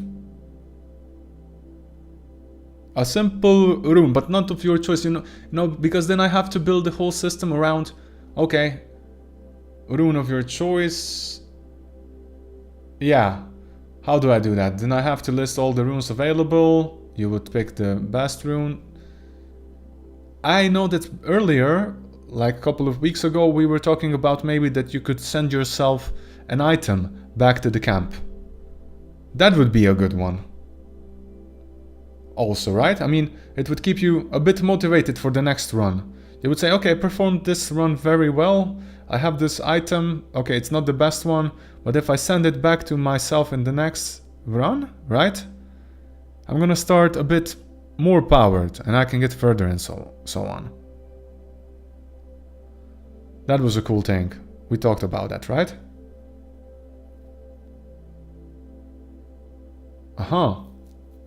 Cool. What do you think about that we have a special cartridge, for example, that gives you a rune?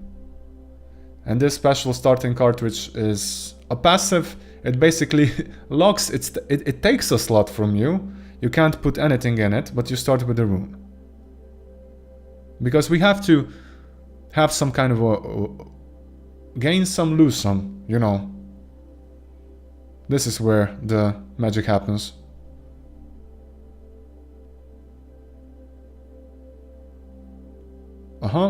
And do you think it would fit the cartridge system good? I think it would, right? Because then you wouldn't overcommit yourself in the... with spamming too much weapon and item cartridges in. You would say, okay, I really want to start with this type of weapon.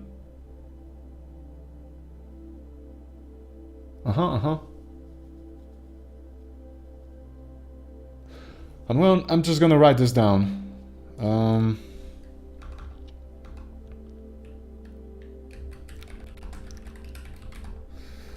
Send yourself a weapon from a previous run.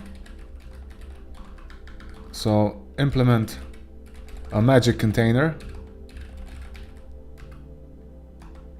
that where the player can drop, or magic stone. Yeah, we're gonna have a magic stone, of course. And we want to have a pawn shop where you can sell stuff and so on. Yeah, a lot of things to do, and this is gonna happen here in Cavernous Depths as well. Pawn stone. So this is where you get ripped off, and save stone or shrine or something.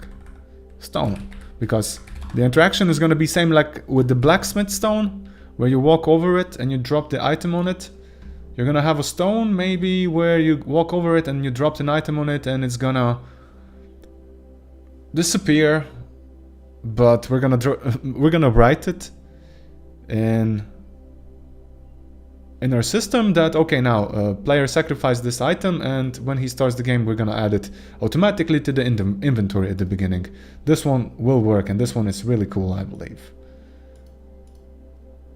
So great thing that you brought this thing back to the topic, man.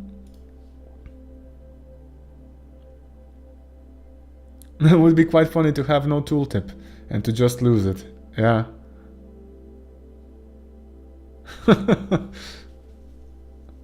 Just some kind of a sound effect. Exactly, yeah. I mean, we can spoon feed a lot of things to the people, but you know, not everything. So now that we're talking about it, why not? I could implement these new shrines. Like, let's do it. Let's do this today. I think it's gonna be fairly okay and straightforward to implement it. I'm happy. Really good ideas, dude. Logan, thank you again that you kind of steered me into that direction, because it adds more to the content again, like to the variety of content, which is important. So we have forge something. Forge. I have forge here. The system's gonna be the same, very similar animations. Yeah, it'd be cool that you have to commit yourself in it, that you sell, right? Because in previous game, Reynard, I had like only these stepping stones. I mean, no stepping stone, you just dropped it off and it kind of made everything without stepping on it. Yeah, let's keep the system same. And through the icons we try to communicate what's gonna happen. So this is forge. I can duplicate this one. And we're gonna say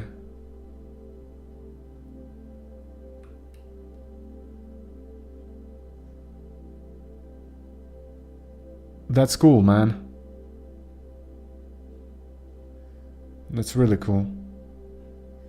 Tabletop RPG, man. Hopefully one day we're gonna meet in real life, you know, and we're gonna play something like that. Let's call it Pawn Shrine or something. Is the pawn correct word? It is, right? Because at pawn shop you just sell stuff. That would be awesome, man.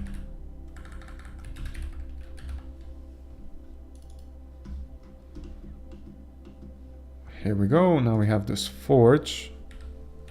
We're gonna call it Pawn Shrine. We have to create a new script for this. Oh, I just dumped it in the script, right? Yeah, I did that. Scripts, Pawn Shrine. Okay, we got this here. Now Pawn Shrine. What? Okay. Where is this? Saving scene, just a second. I made a new one, right? Yeah, I did. Good. Pawn Shrine, then we have Forge Activator Timer.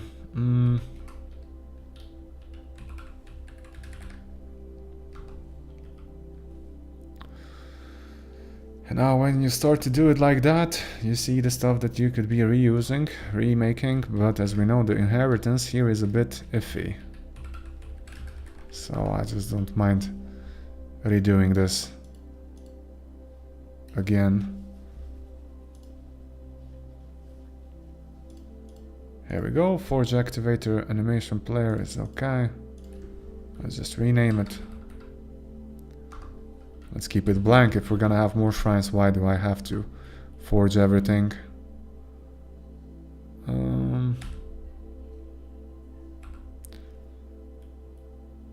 Let's call this content, trying to make it a bit generic. Animator player.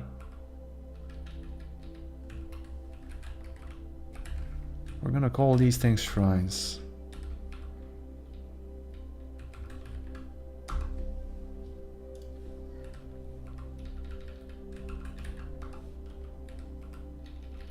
Or you could be sacrificing stuff in here, like in Dungeon Keeper. You know, you could sacrifice things. That was cool. Maybe if something's not pleased with you, the game tells you. Shrine, sprite, content.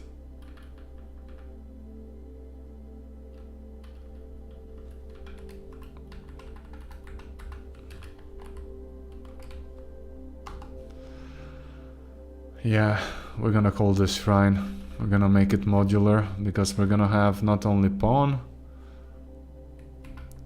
The same thing's gonna be for storage shrine. Shrine. Okay. And what we're gonna do is we're gonna go here. Wait up. Shrine. This one. And the pawn shrine's gonna inherit from this. We're gonna use the simpler inheritance, I believe, or we'll see. There we go to shrine. So far so good. Now we have different animation trees. Manage animations. How can I actually now lose the reference? I mean, if I take a look at the... What is this called? Pawn shrine? Shrine TSCN? Are animations safe here? I think they are. Yep. Okay, so it's based on this. It's not gonna have a reference to the Forge one, because I'm afraid that if I'm gonna mess with animations here, that we also kind of mess with that thing there with the Forge. The naming is good. Now let's take a look at the Forge itself. A lot of logic can be copied.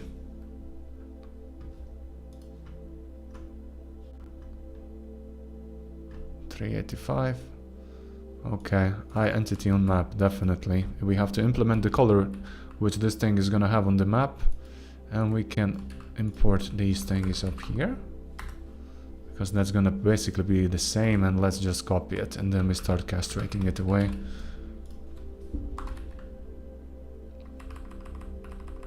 There we go. No more recipes needed, but naming. So we're gonna have activator animation tree. We're losing everywhere forge prefix.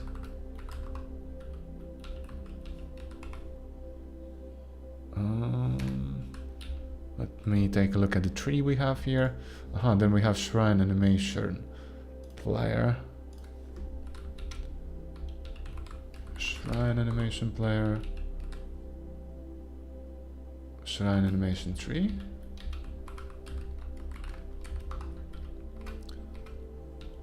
And animation node stage machine playback. What is that? Okay.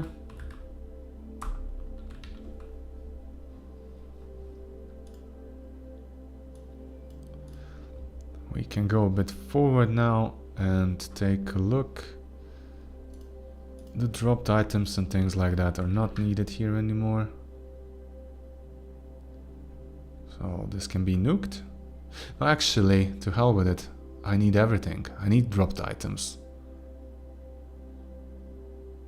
Of course I need them. Because that's our line how we know that something is there. Okay, position on tile map is here, that's okay. Color on map. Forge color, we're gonna just simply rename this shrine color. Because there's just so much thing you can actually store in the color itself, you know.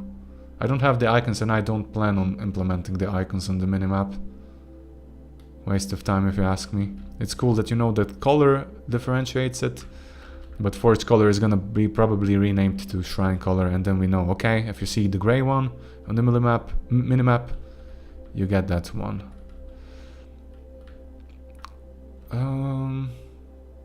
Now these things, push down, push up, crafting, all the states, craft fail. We can reuse the same animations like we did for the forge. Crafting a resonator gem, aha. This is if you want to level up an item or a rune and so on, but these special conditions are not needed in the shrine itself. Last forge item, don't need it.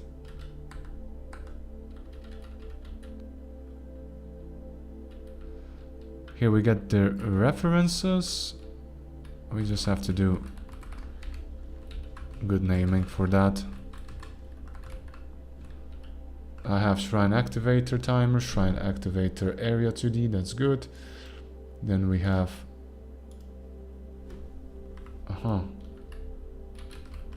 that's actually shrine.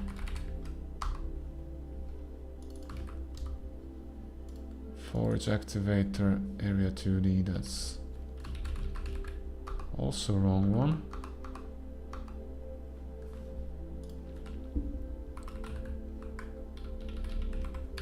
Shrine. Shrine.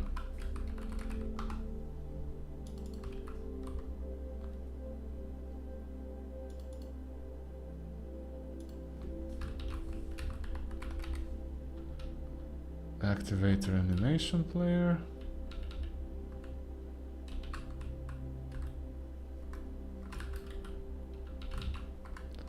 Animation tree. That's a lot of cleaning up.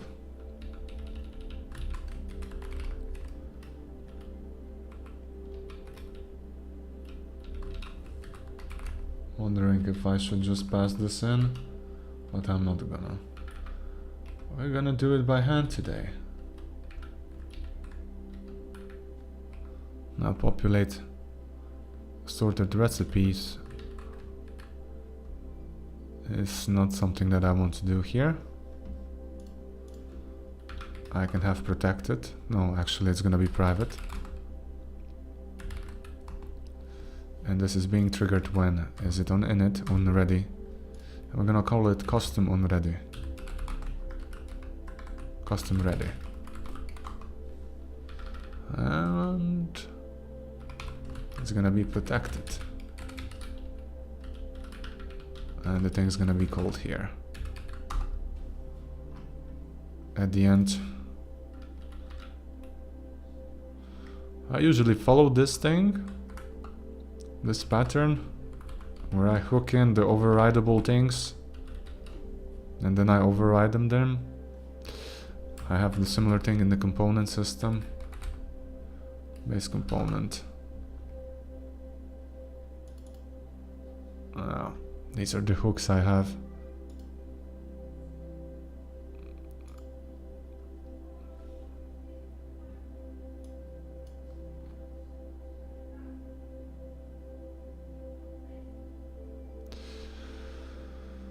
Huh.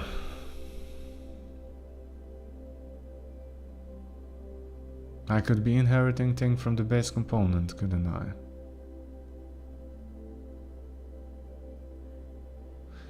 Because here I handle initialize, subscribe to events and everything at the correct times. And this handles if we have to remove something from the tree and add it as well.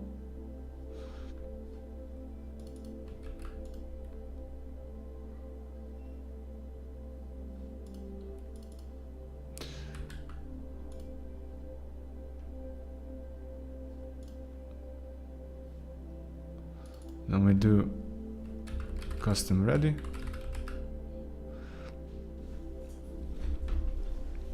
Ready custom.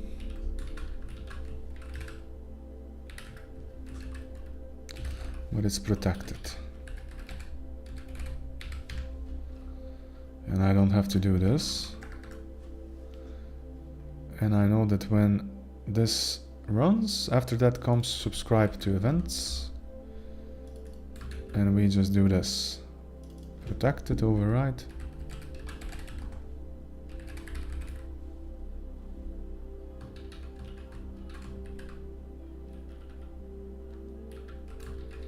What condition did I have here?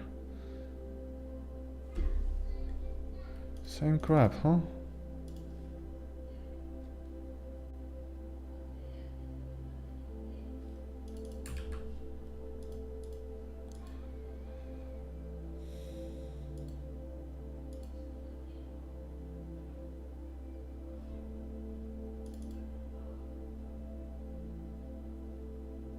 Yep.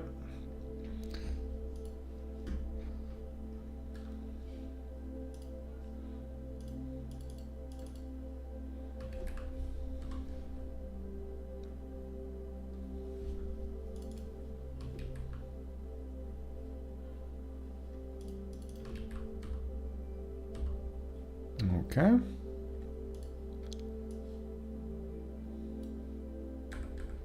Using these things. Protected override this. And I don't have to handle this there anymore.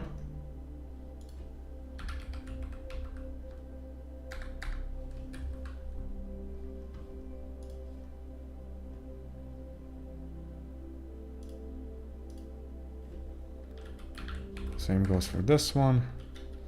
Unsubscribe gets handled here as well in the base component. I should have used this much sooner, earlier in the development.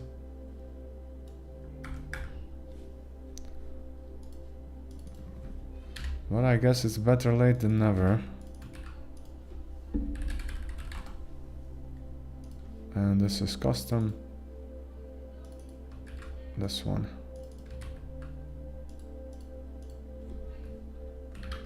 We can simply unsub everything. Like that.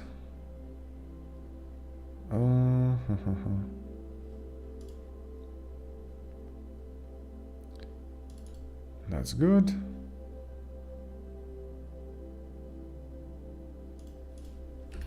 On activator timer timeout. Like that. Let's go from the beginning. So we have now sorted recipes. This one is not going to be needed. Most definitely not.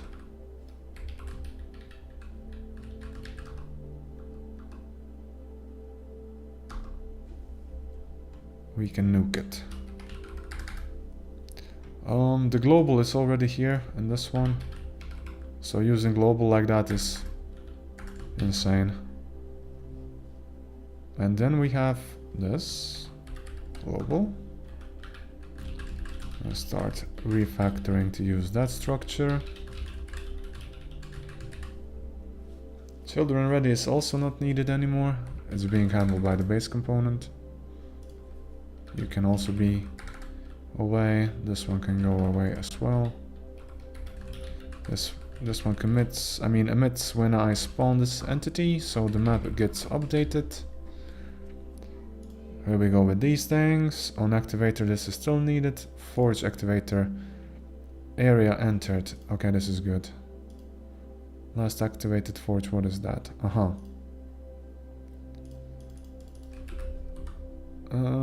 Shrine activator, area 2D.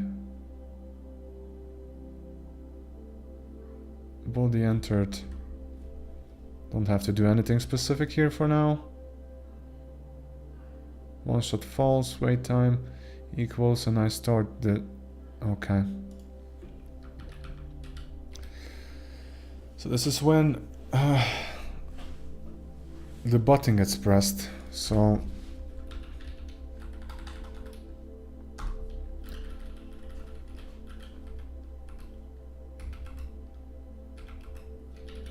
if I have the reference here, maybe in the future, unit dot shrine something. We'll see. Dropped item cut. This count is okay. And this is on activator, area exited. So that's okay, it stops the forges and so on. And then we have on forge area, on shrine area. And this one is also on shrine area.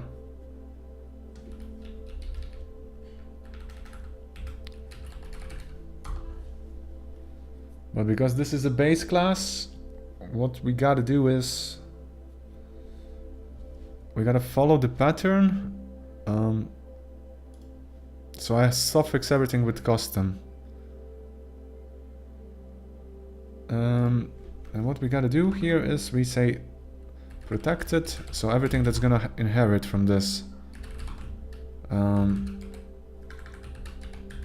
it's gonna have access to it on activator area exited custom.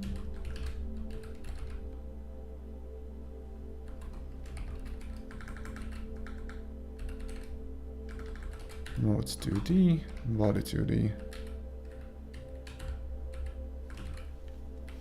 Same params. And this is where we implement our custom logic. So the base class is gonna handle the animations, and we just pass this thing in here. And same thing is gonna be for the start or when we enter. Well, that's okay. And here we also say protected void on activator area entered custom nodes 2D body 2D, and we go. We call it in here custom body 2D. Makes sense, makes sense. And of course here we need customs as well regarding the shrines themselves.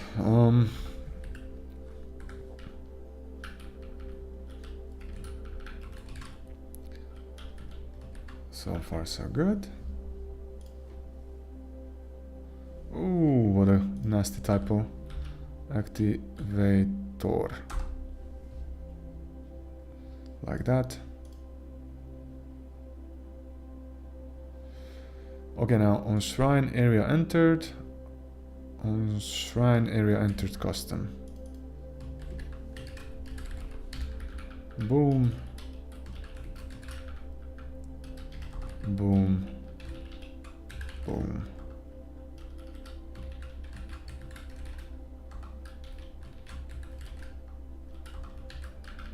So far so good.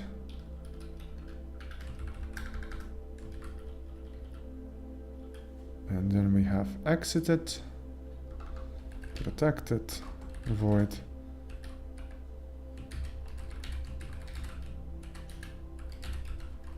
area 2D,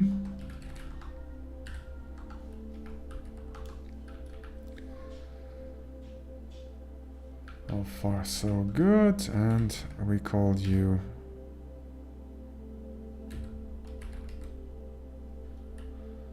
exited custom. I forgot the custom.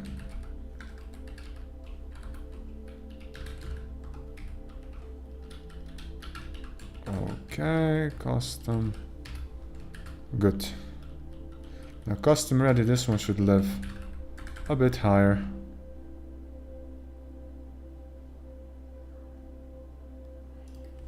I mean, why do I have you in here? No purpose.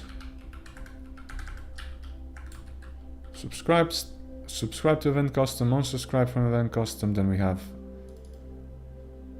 these things that are being subscribed. We start wiring the custom areas. What's with this one?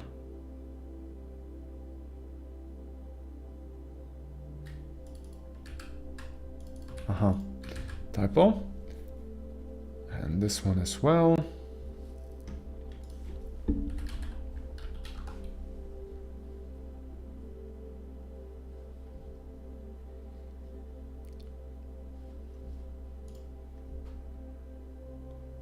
And okay, we can start nuking the old things related to the forge.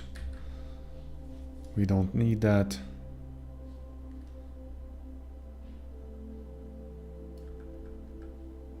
Try level up. This is also forge specific. Also everything related to the forge.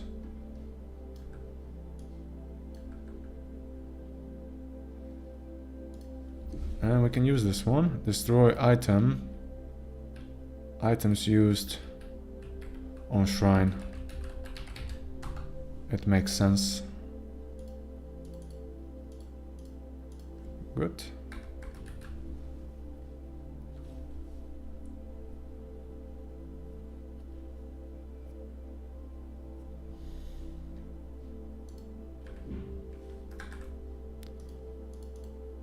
This is where we were spawning stuff.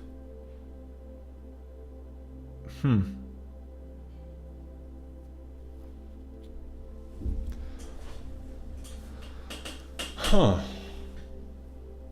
that I'm thinking about it, maybe there could be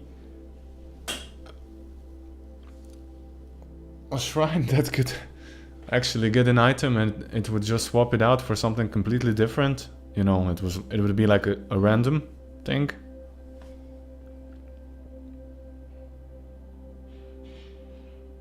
But it could break, you know,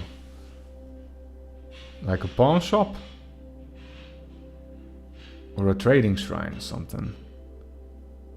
You drop in, I don't know, a crappy item.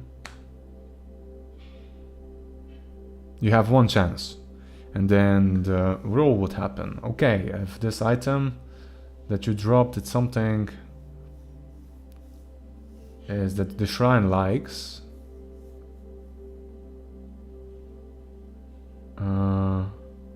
Then I'm gonna give you a random item back, but the gamble is that you can get worse item back. I mean, much worse, or a better, or the even quality.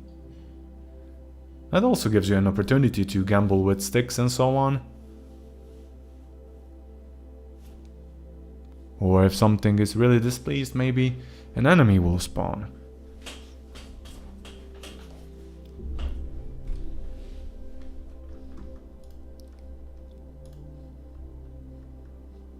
All sorts of possibilities.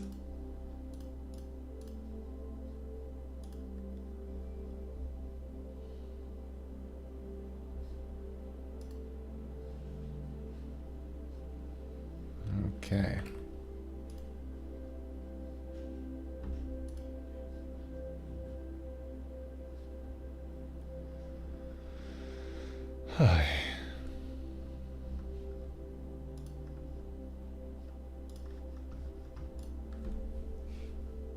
Okay, we're gonna keep it simple, like spawn item. Spawn item. We're gonna add the reference to not the last forged item, but this is gonna be a dropped item.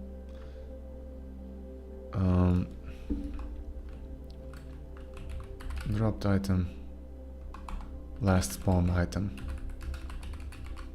That comes in handy for the dropped item itself.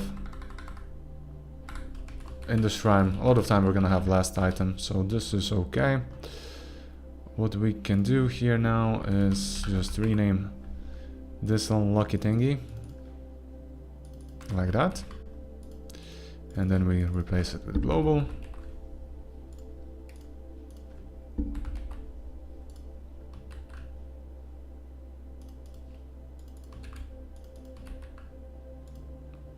Okay. Trigger auto pickup, yeah, this is something that comes in handy. If something spawns, if you wait for a long time, I like this feature. This feature is something that I'm proud of. So for example, if you try to craft items and if you want to pick them up instantly, you just stay on the forge stone. It's gonna put it in your inventory. You don't have to go down, reuse stuff, and so on. Now, this is a good generic shrine, I believe. Good generic shrine. But what I want to do is, I just want to see... Ah, this is spawn shrine now. If I save it, I have it named like that already. I just have to rename the scene here to shrine. So far so good. Now, let's see how much of the things explode when we start the game. Let's start test level.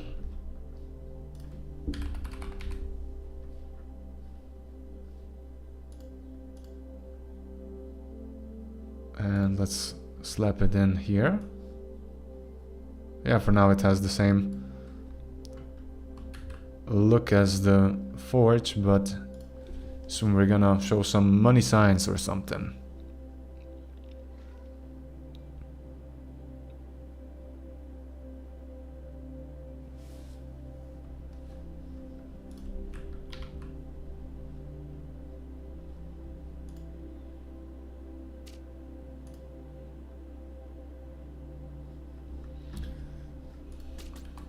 There we go.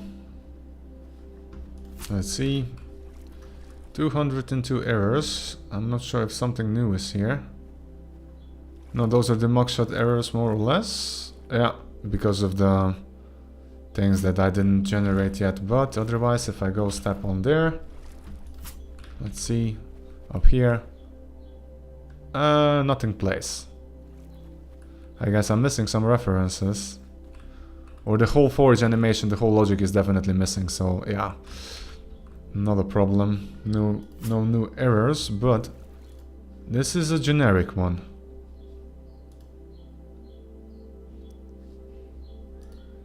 I'm gonna be duplicating this thingy. Not inheriting.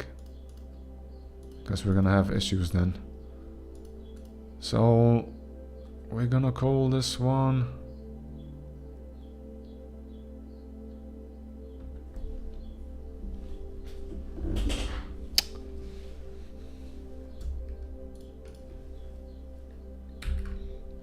Let's call it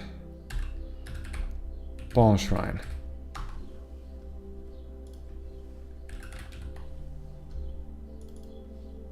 Okay, renaming this one as well. And now what we gotta do is we gotta take a look. Oh, what did I do here? Never really used a lot of animation trees like that.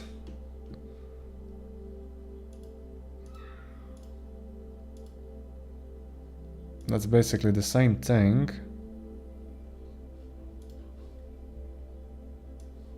I just have to replace the icons themselves. Aha. The frame itself... Oh, crap. I have it like that. I was thinking that I split up the icons and the background itself, but okay, never mind. It's gonna be simple. What we're gonna do is... Just a second. Does this animation ever get played? I'm not sure. Push down. Aha. I only used a couple of animations, like 3 of them, 3 frames. So what we gotta do is we just have to duplicate this animation, change the icon, and we also have to change the icon of the sprite where we put the stuff down. And if we go to the interactables, I have interactables forge, but this is somewhere in here. File, open interactables, this. I already drew one. Now this is for the pawn.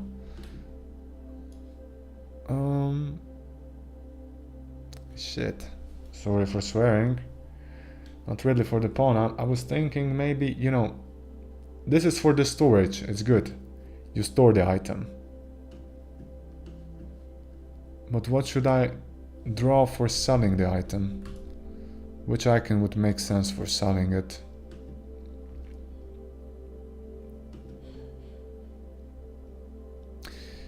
Well, the closest thing for sell would be something like a couple of coins.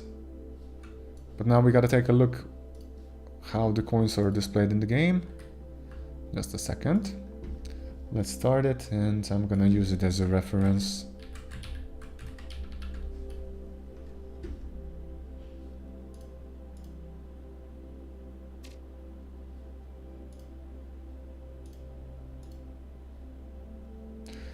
Dude, thank you for hanging out again.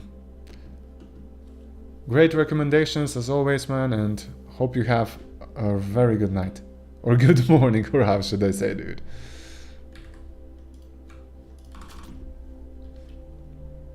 Okay. So I have a big coin. A big coin. Where do I have UI? I could take the UI itself.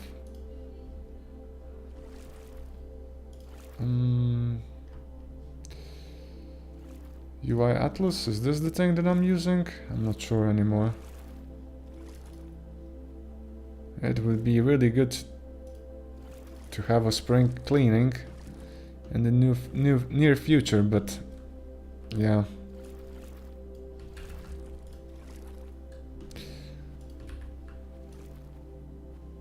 Okay.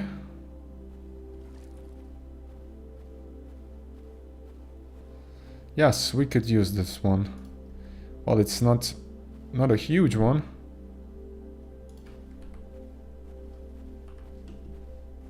But okay, I can actually slap it in here and start using the reference from here, the colors at least.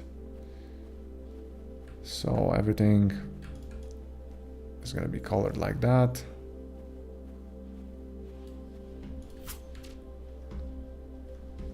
I can quit the game. No reason to listen to the footsteps in the background.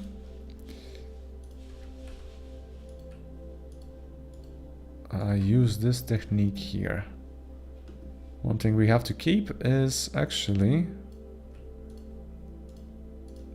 the inner color of these highlights.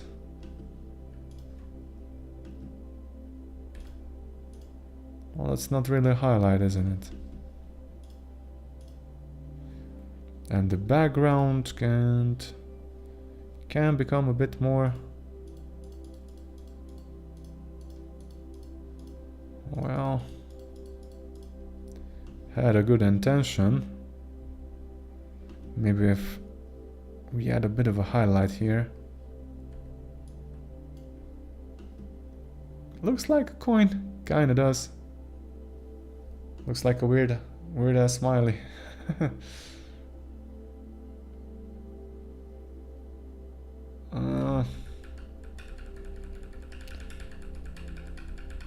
Me artista. Maybe like that. And then we add this thing here. This one. No. Wait a minute, I have this one. It's a bit darker. The darker is complete outline, that's okay. If I'd use these here, that wouldn't fit. But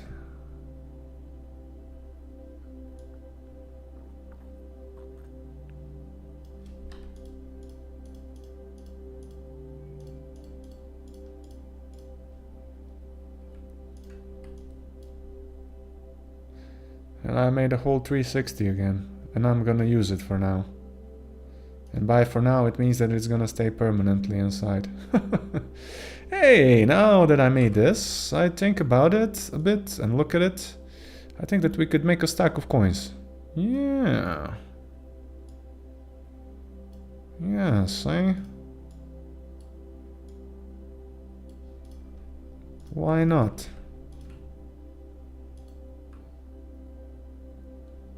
A stack of coins never hurt anybody.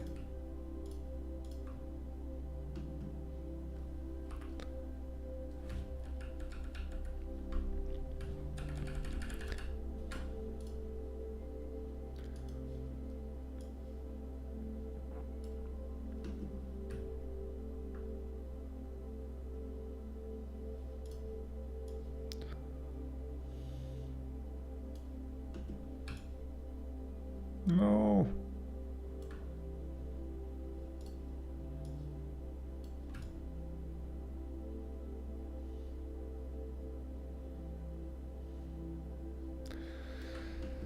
Ay, ay, ay, ay, ay, ay, ay.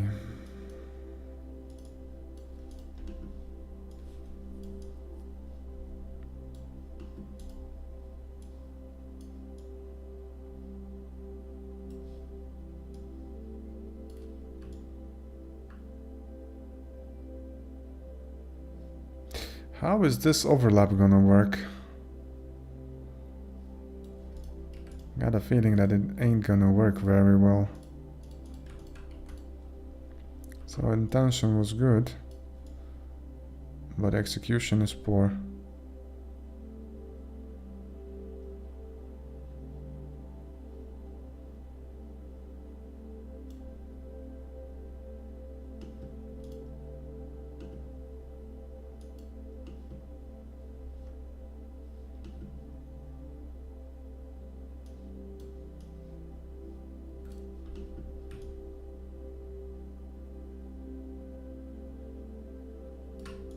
Kind of.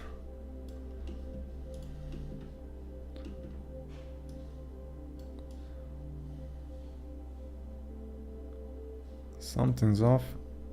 I think this pixel here is bothering me a bit. Yeah.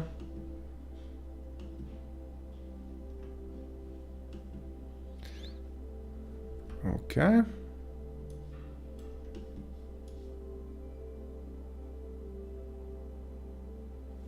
Like this.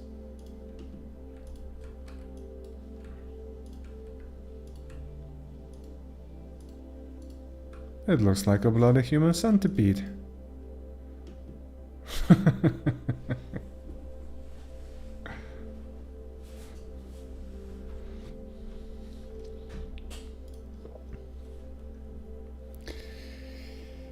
Whew.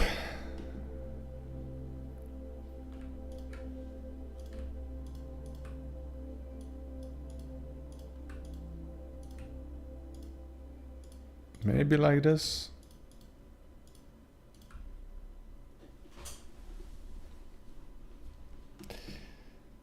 Huh.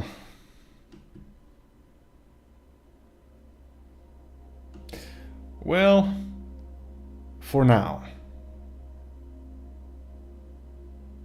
Let's say for now. This is storage, this is selling. You're gonna test it a couple of times and you're gonna get a hang of it.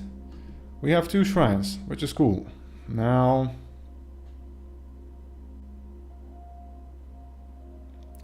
we could also have a sacrificial one. You know, because the concept could be that you can use the shrine a couple of times and then we start cracking it. You try it once, okay, you did something foolish.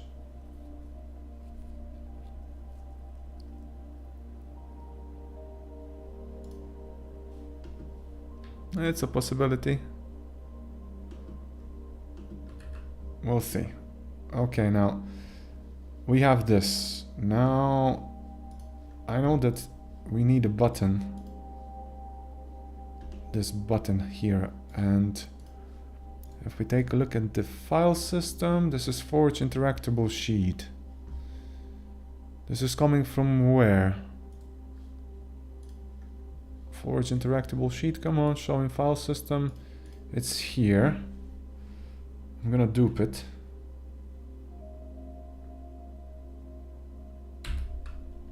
And we're gonna call it pawn interactable sheet.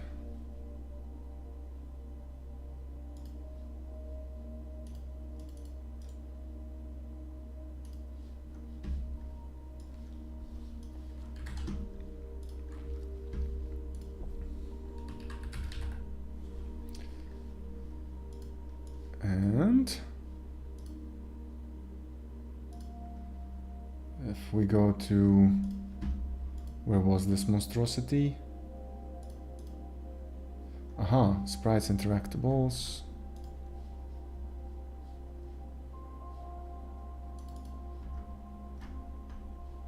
Pom pom pom pom pom. There we go. What should you be? Pawn. If I have coins,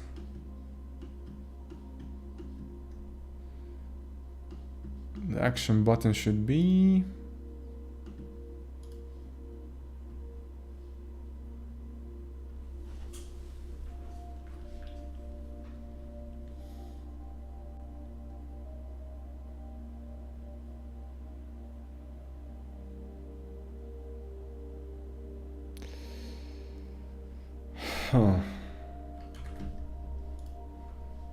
Okay, you know guys what I'm doing now. With the forge, it was well if I had an icon of the hammer, because the hammer nails the forge. I mean, it hits the forge. The anvil. But now I want to have something that transforms item into money. Money, money, money, money. And this icon could be, either it could be a hand, like stretched out hand that you give. Yeah, it makes sense, right? Stretched out hand that you kind of give offer things.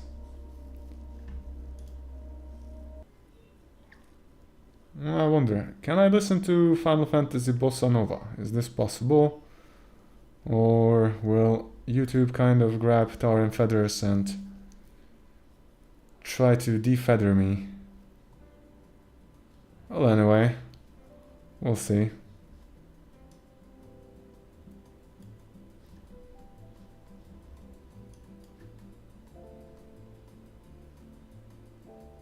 Okay.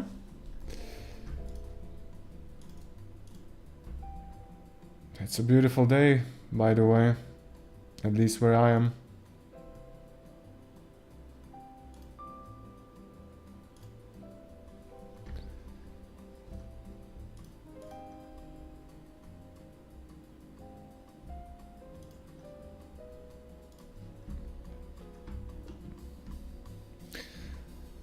Now, reusing stuff.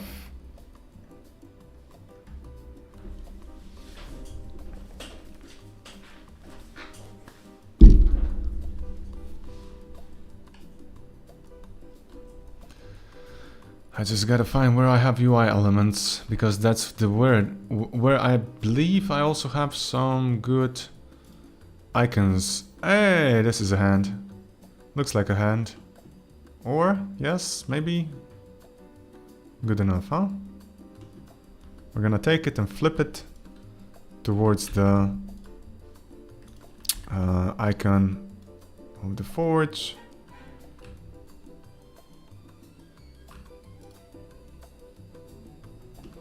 Let's get rid of the yellow.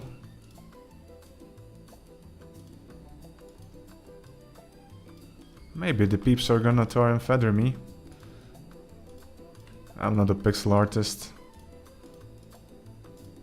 But it should work at least for temporary.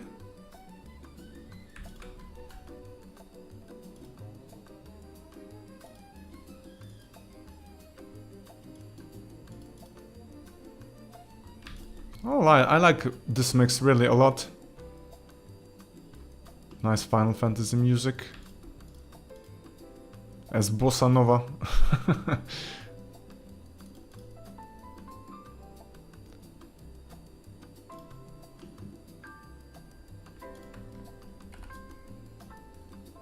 Yeah, you know what? I'm gonna copy and paste it over.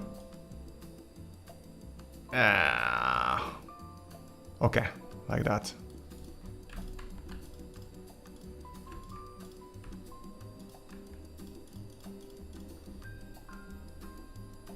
Does it look like a hand? It kinda does, right? I mean, maybe a bit of radiated hand, but now it's even better. Now the thing that I should probably do is I'd have to match the color pattern.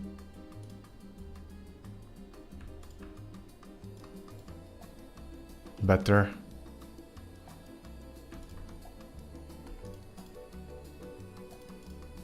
Oh, now this looks like a man.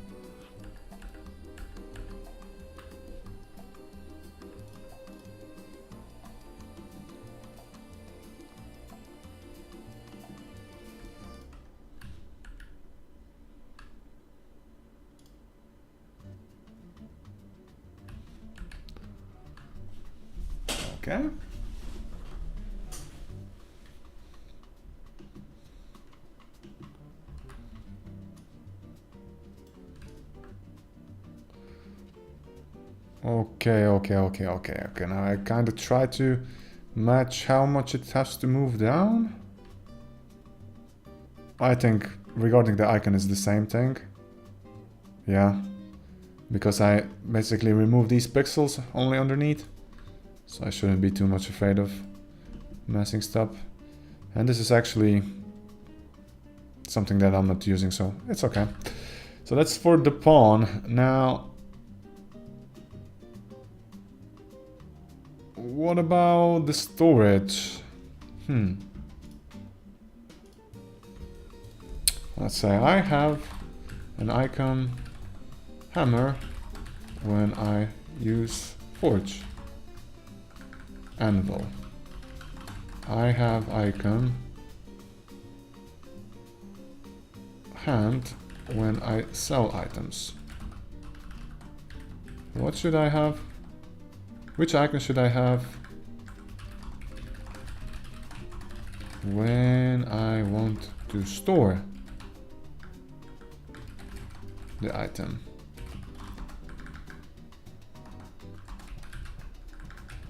Main is bag, but what should be interacting with bag? I mean, I could use the same icon, right? Almost.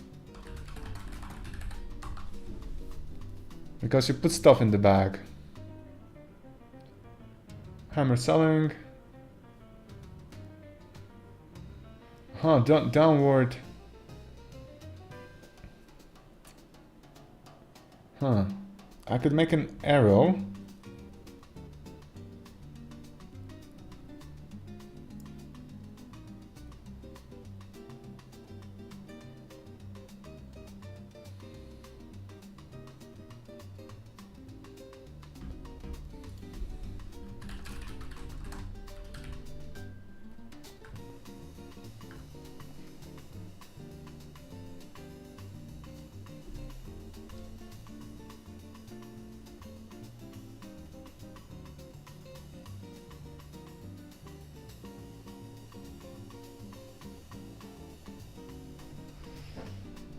Okay, pawn interactable. This one is good. I'm satisfied with it. Now we go to the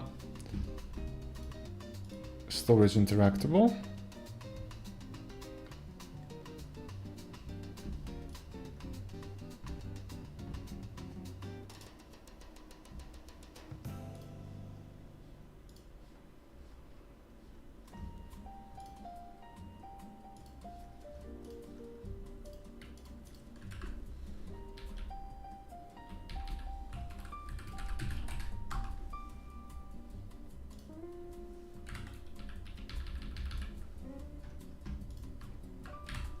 Let's go to A sprite.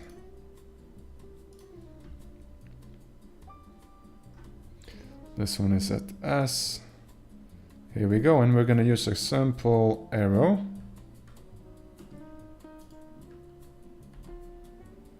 Huh.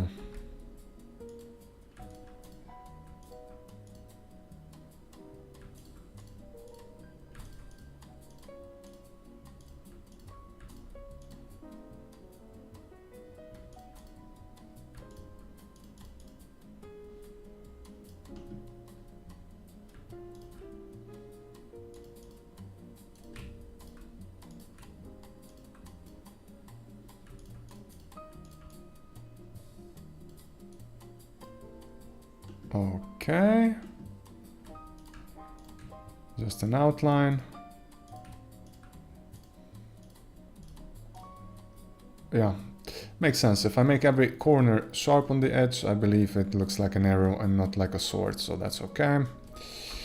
And these fellas have to be replaced as well.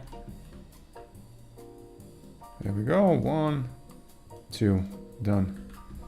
Saving. So far so good. Now in the pawn shrine, if I thought it out correctly, we have pawn something. Pawn this one. Oh, there we go. And the sprite will be replaced by the pawn shrine. Yeah, this is an atlas, isn't it? Duplicate, interactable, spawn.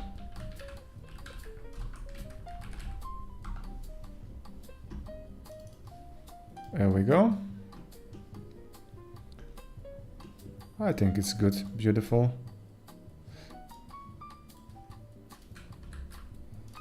And interactables, storage shrine.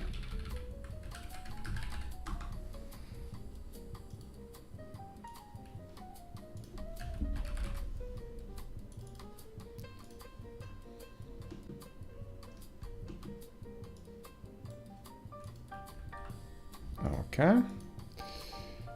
Now open shrine.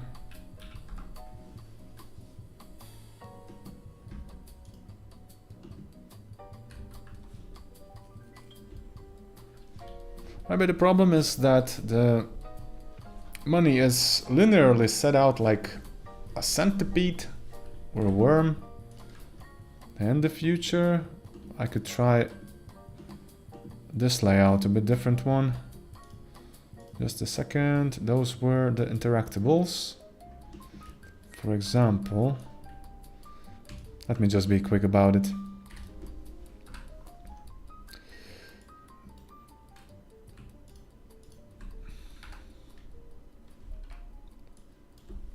This.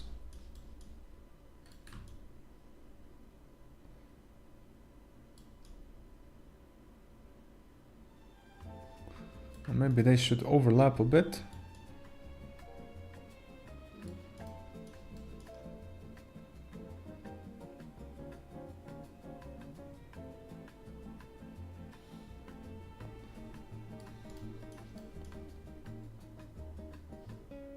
I don't know. I'm gonna keep it here for later if I'm gonna again have some flashbacks, but okay. Pawn shrine is now this. The animations should be working. The hand should go down, and this thing here is also... Oh, it only has material shader that's animating. But we still have to have a functionality.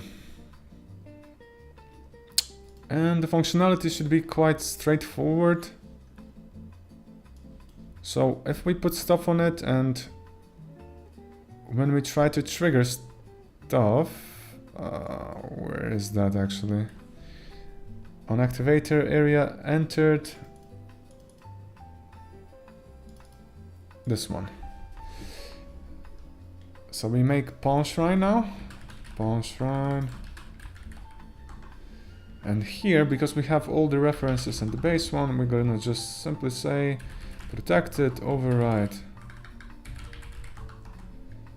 On activator, area entered.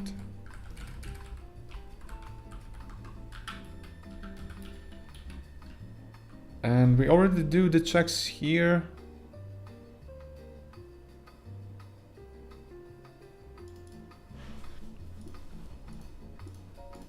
And we're gonna have private void, sell items.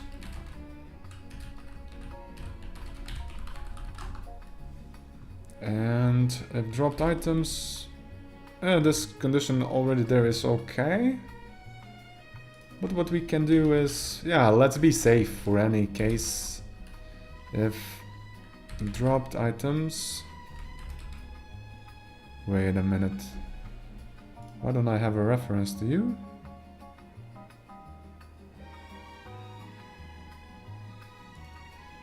Of course.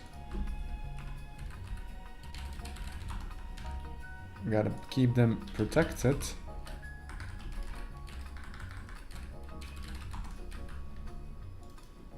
If dropped items, count.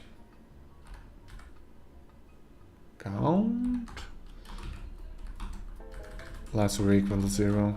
It can never be less, but yeah. Return.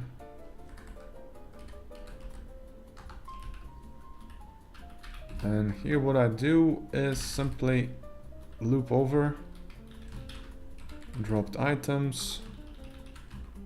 There we go. Let's keep the name same, dropped item. And we say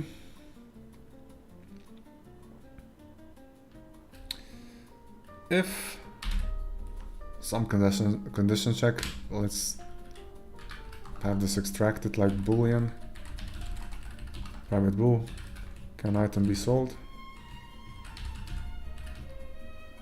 Or can sell item? Can item be sold?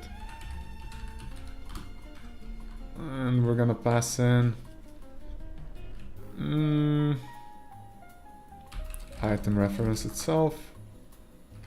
No, actually I have dropped item. I have to put this one in. And by default, we're gonna say return true. And then we're gonna check for the false conditions. So if is instance valid, dropped item equals to false, we say return false. First thing. And then we have other mumbo jumbo. If dropped item data gold price less or equals 0, it's also false. Then we do this, and we're gonna have private integer get item worth or get item selling price, because this one could be modified in the future by some things.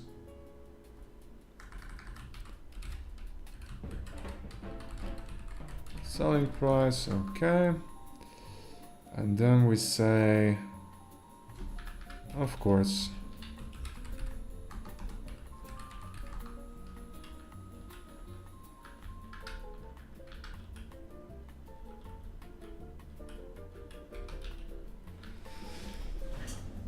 oh, just a second, I have a phone, be right back.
Back again. Ah, sorry about that. That was probably loud. Okay, just wanna see if the YouTube's gonna cry about me having this music on.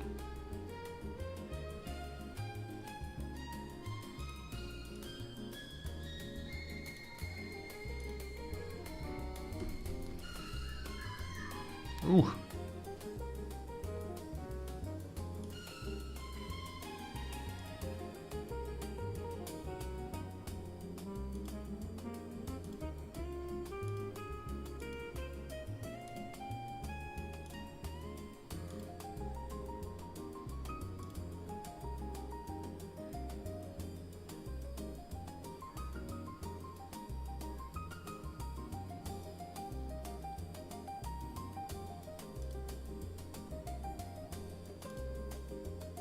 Oh, everything seems to be fine.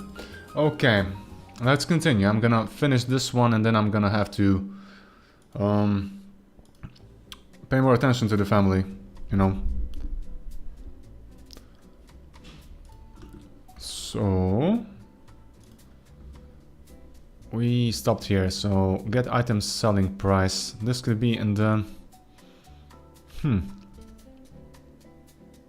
Well, it's always gonna happen only in the Palm Shrine. So I don't have to write a separate resolver that I would call there. I could be doing it, but for now let's keep it simple. So what we can do actually is just say...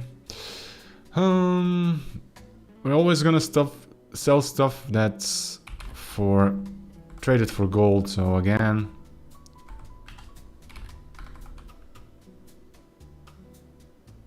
Let's say dropped item.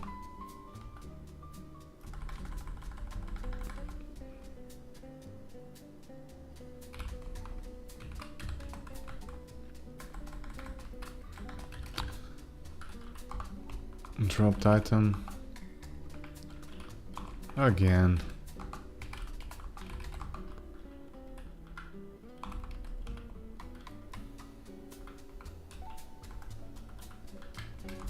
But then we say, if dropped item, I mean actually, simple one, dropped item, item data resource, gold price. You get only half what it's worth. Makes sense? But if we're gonna have some perks, we're gonna modify this number here. Okay. Like better selling prices, this could be a cartridge.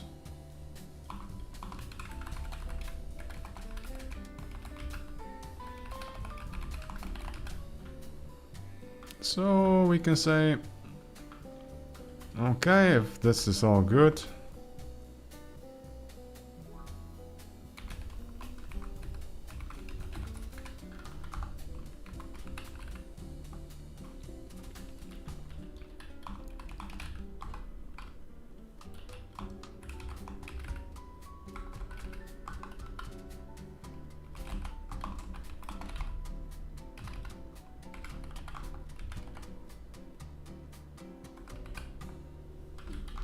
Continue, and now basically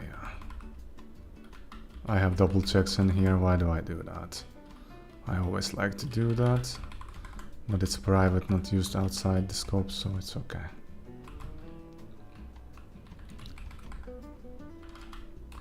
And this one can take directly item data resource. Don't need the whole dropped item, so that's good. And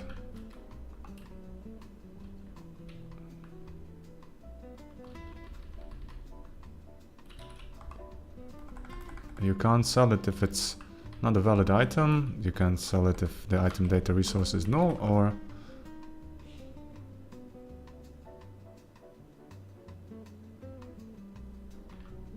not yet.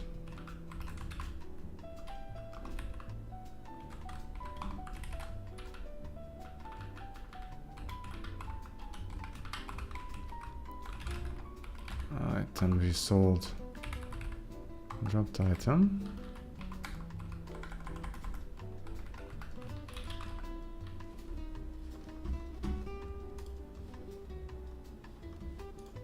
Like that. We continue and then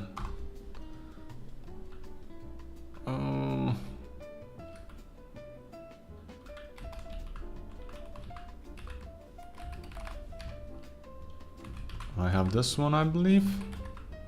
Custom, and we get a node. Body 2D.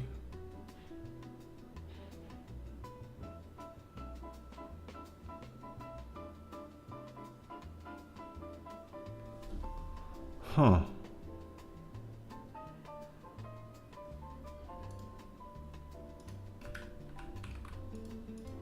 Like that. What? Aha. Virtual. Of course.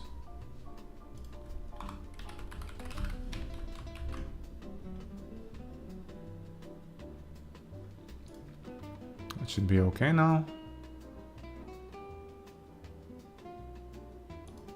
Ah.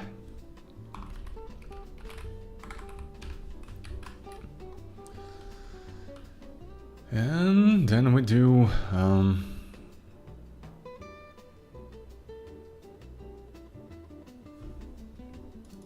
the check is already here.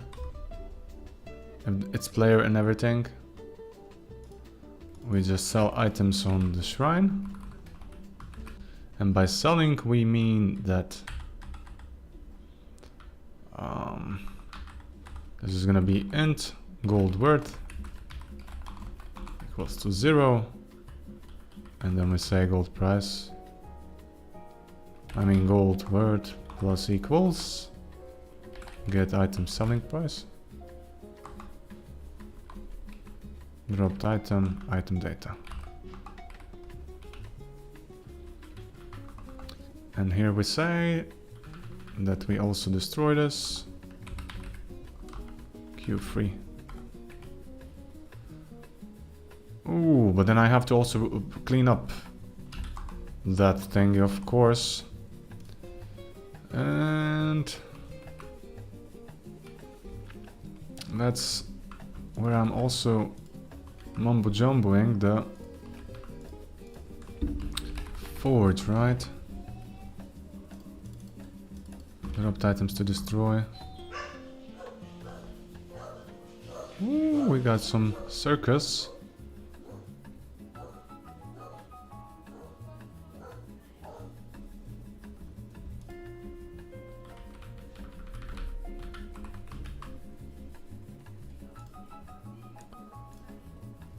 Okay, this is...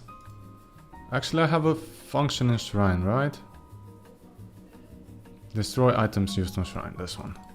I can call this one at the end. Why the hell not?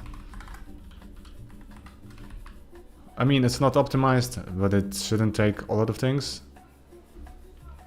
Because this thing is iterating again over this one, but it handles cleanup and so on.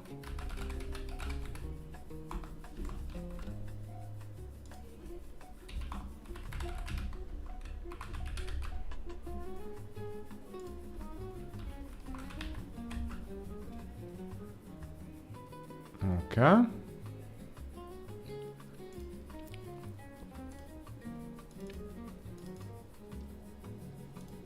But here what we do is also add gold to the player. Where do I do this? I have a coin controller. On unit died. Directly award coins. What do I do this?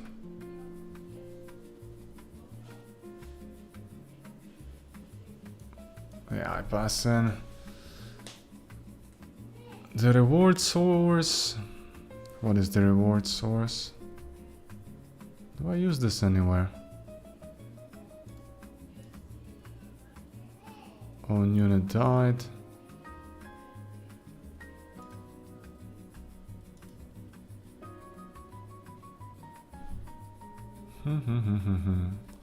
Maybe this one. Winner and amount. It plays the SFX, it's okay. And yeah, we're just gonna pass in our player. So, but silly person, I could just say if amount is null, it should also be. I mean, if amount is 0, you don't do a thing. No need to play any sounds. Bum, bum, bum.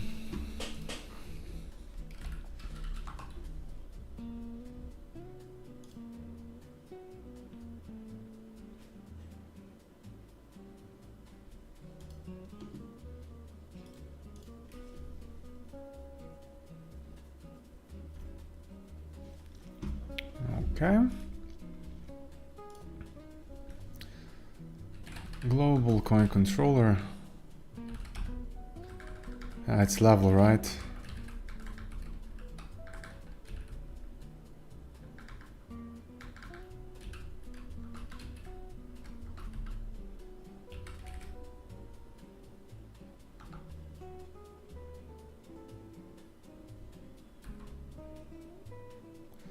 And we take in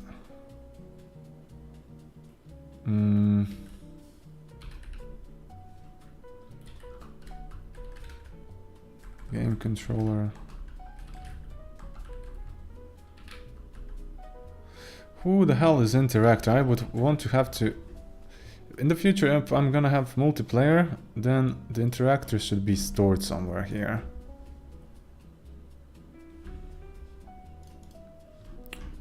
Who's the interactor? Do I save it? I don't save it anywhere, huh? Hey.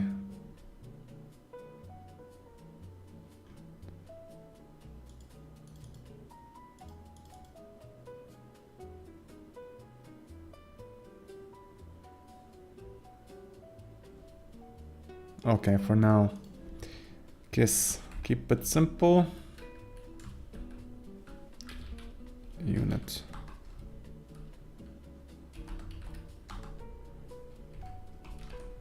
So far so good. Now let's do some stuff like printing out.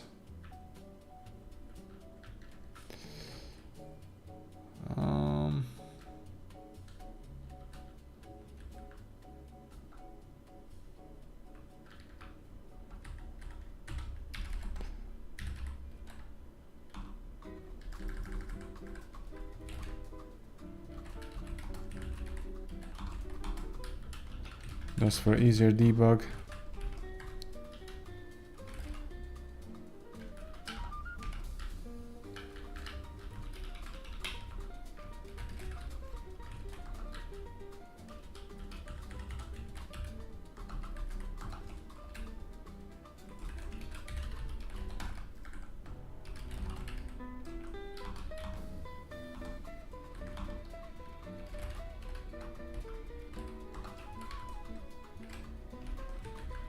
Okay. So now if we do everything correctly, we go to the test level and let's find the pawn shrine. Yeah. Normal shrine can be replaced.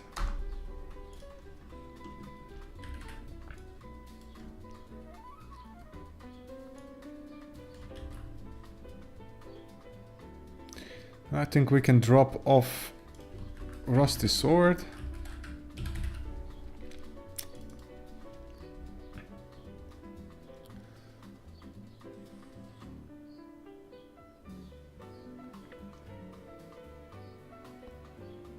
What do I have worth? Gold cost, gold price. So 50 should be returned. And what do I have for wooden bow? Wooden bow is a bit more, right? 150, okay. So 50 and 75 if I start to sell our starting equipment.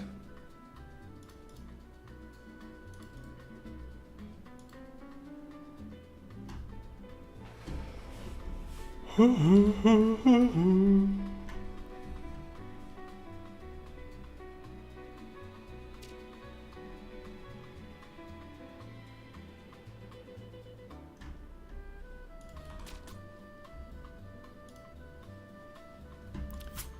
we go. Wooden bow, rusty sword, and it didn't work, of course.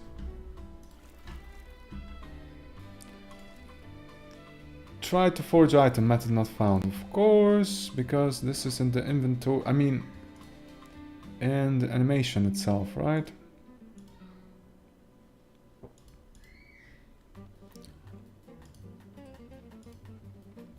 Where do I trigger this? This is reset. Huh.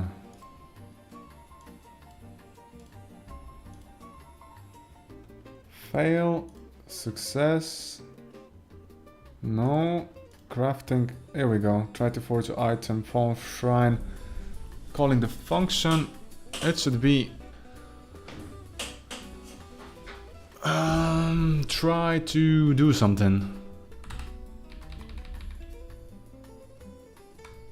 Try to execute pawn. I mean, try to execute shrine action. Like that. So we're gonna have protected. Actually public. Void try to execute shrine action. And that's okay. Now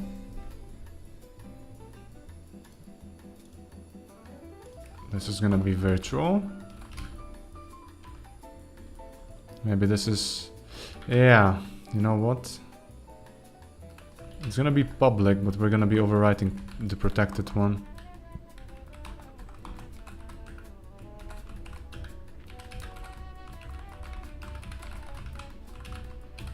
This one. This one is calling that one. And in the pawn shrine, where do I sell? Destroy? No. This one.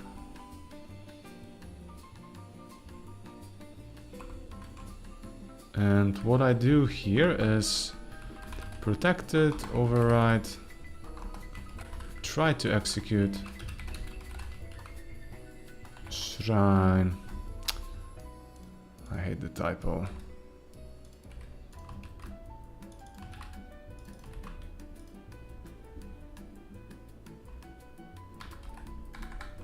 Like that. Override. This one can be nuked. And here we say sell item on shrine. Good. Like this. Why are you bitching?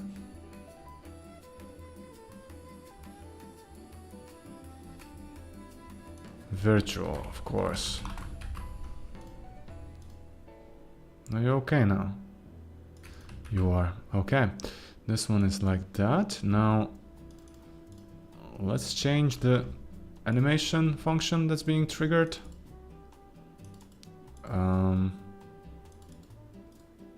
Go to definition.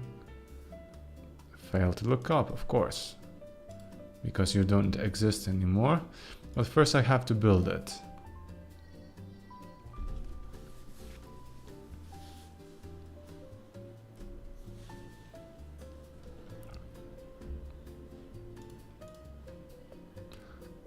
Okay.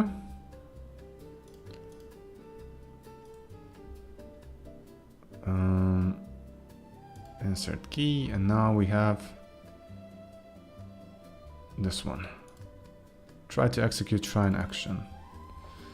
Basically, when I duplicate this one, it's gonna be easy because this is like a generic thing that we execute here. And by all means, if I wired everything correctly, this is gonna be called and this is gonna execute this one, which is being overridden in here, and it's trying to sell them. But in the forge, I know that's something I do with animations. Try to do some stuff. I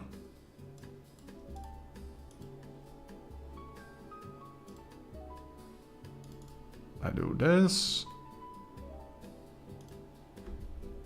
And I should be spawning on success. So...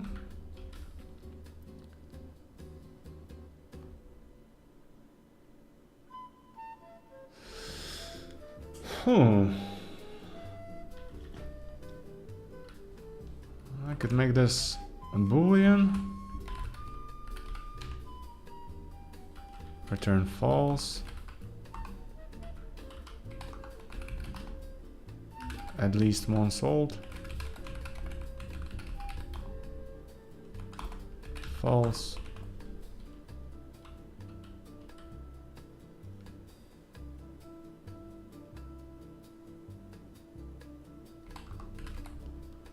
At least one sold. True.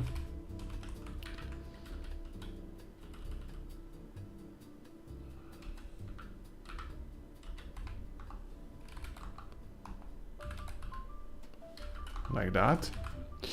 And then I go here and say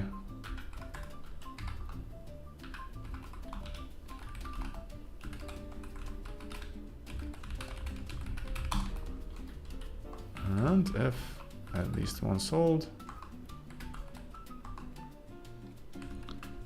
we spawn crafting success particles. I know it's not crafting anymore, but the success is the same. But the thing that we have to handle is how we travel on the animation itself. So that's like shrine, animation state machine. Come on. And one is success and other one is fail. Like that. And this one is named a bit differently.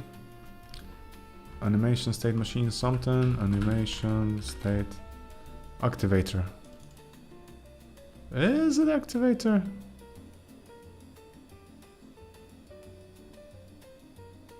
Shrine.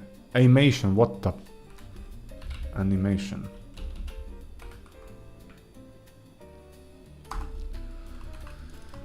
Here we go. This one, this one, this one. Now, dude, you gotta be protected. That's the good practice I've read about, and I think it's quite okay. Is that you start with the things that you don't know how they're gonna be accessed private, and then you slowly start to open them up. But this one's gonna be a bit different one. Craft success. Action success and action fail. We're gonna have to rename those. In Forge I use the static names, right?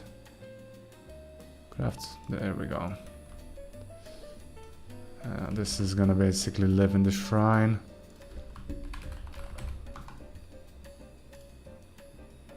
Aha, I already have it. Why do I have private?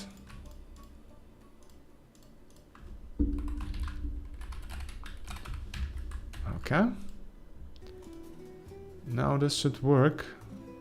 Come on, it's starting to take this into account. But, always a big but. Let's see what's gonna happen now. I think the logic is correct. We sell items on shrine. We calculate things, we spit it out. And yeah, let's try it. And if it works, we're gonna call it a day. It's a holiday today, and yeah, we're gonna spend a bit more time with family.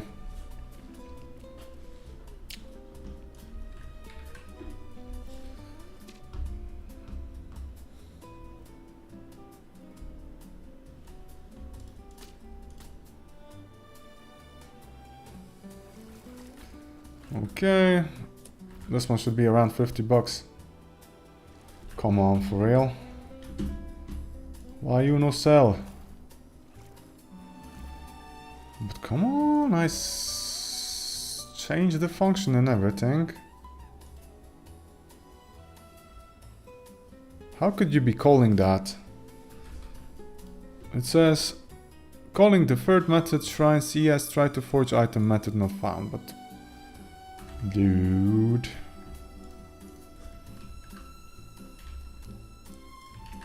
Try to forge. Who is calling you? This is coming from the path to... Shrine area 2D. This was addressed already.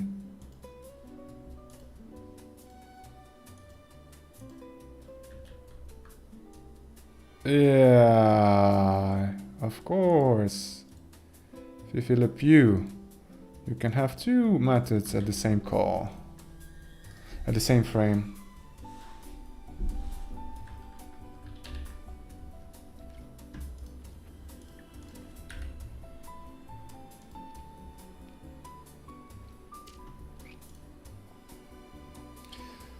Dun, dun, dun.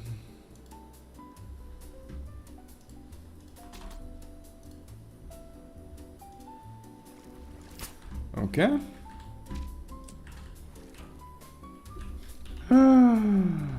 Item removed from inventory, a rusty sword. That's because I dropped it, but did you sell? You didn't sell. Why you no sell?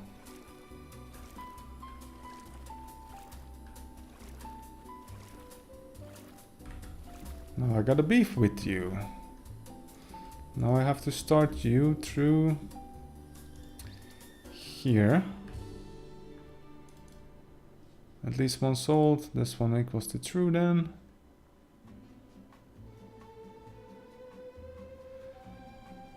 And what is happening here? If is instance valid, dropped item equals to false, I return false. Yeah, this one should pass. I'm gonna just set it here for convenience sake. But then we have to disable all the others because we have some breakpoints in the saving. No, actually it's good. Yeah, let's try it and see it step by step. If there's no other way to work on it.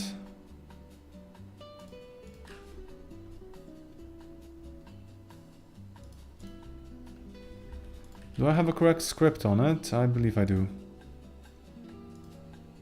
No, I don't. Oh my god. And I figured out this sooner than I would otherwise. I guess it's a lucky day, holiday. I think this was an issue. Okay, but still, let's go try to run it through the code itself. So we're not gonna be running the code again and again.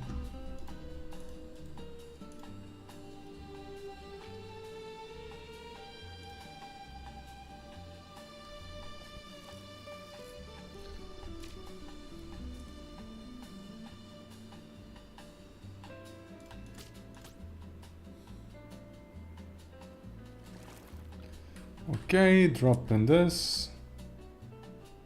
At least one sold, let's see. Well, it's going in. It has one, though that's okay. Let's see if this one gets called here. Can be sold, that's okay. And it's calling the destroy. At least one sold is through. I think it worked, just let me pass it. There we go, but it's selling infinite items for F's sake. Why is it doing that? Infinite money glitch. I'm rich, I made it.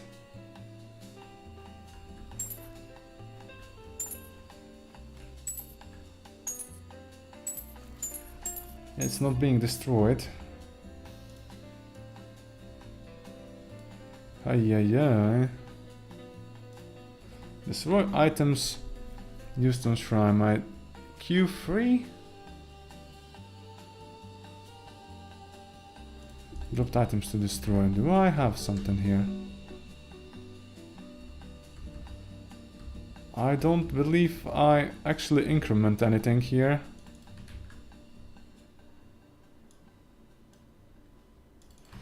Aha, Pawn Shrine. Dude, my man, you gotta do this.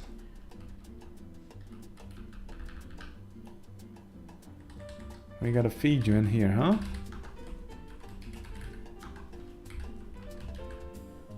And then it should work. You know, like 15th time is a charm, that's what they say.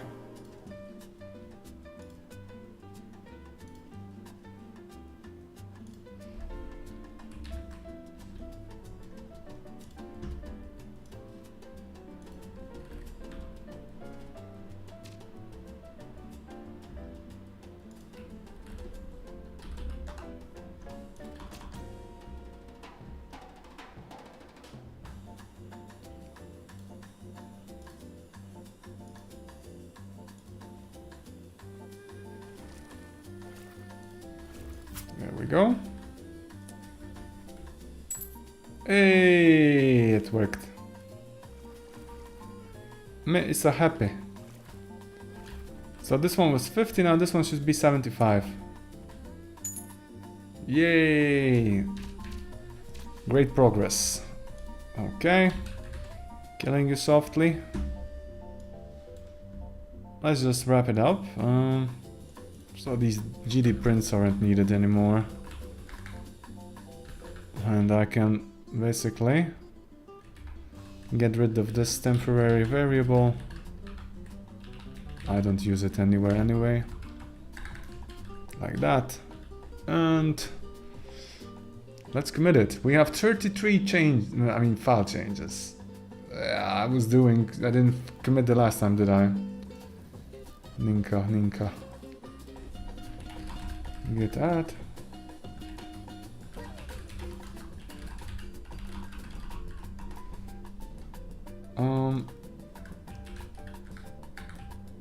Companion stats now get saved correctly when changing levels. Added Pawn Shrine. And let's see my old sins.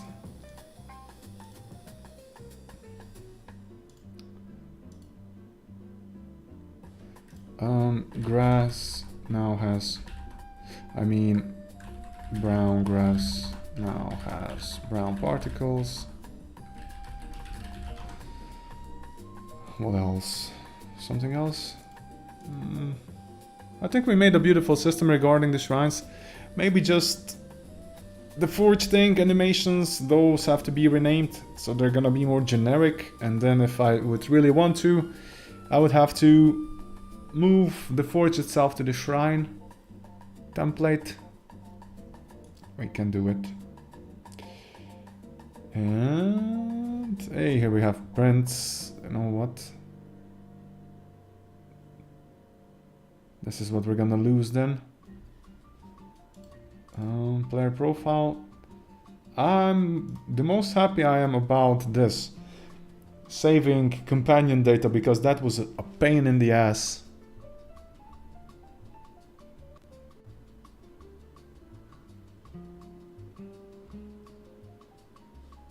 It could have taken much more time. And Pawn Shrine and Storage Shrine. Tomorrow we're gonna implement Storage Shrine and add some more monsters and so on, and maybe emit cool events. And this is for pushing. So I'm super happy that you guys stay with me, and hope you guys had fun. I'll be back again tomorrow, hoping to see some of you guys. Have fun, have a nice rest of the holidays. Bye bye.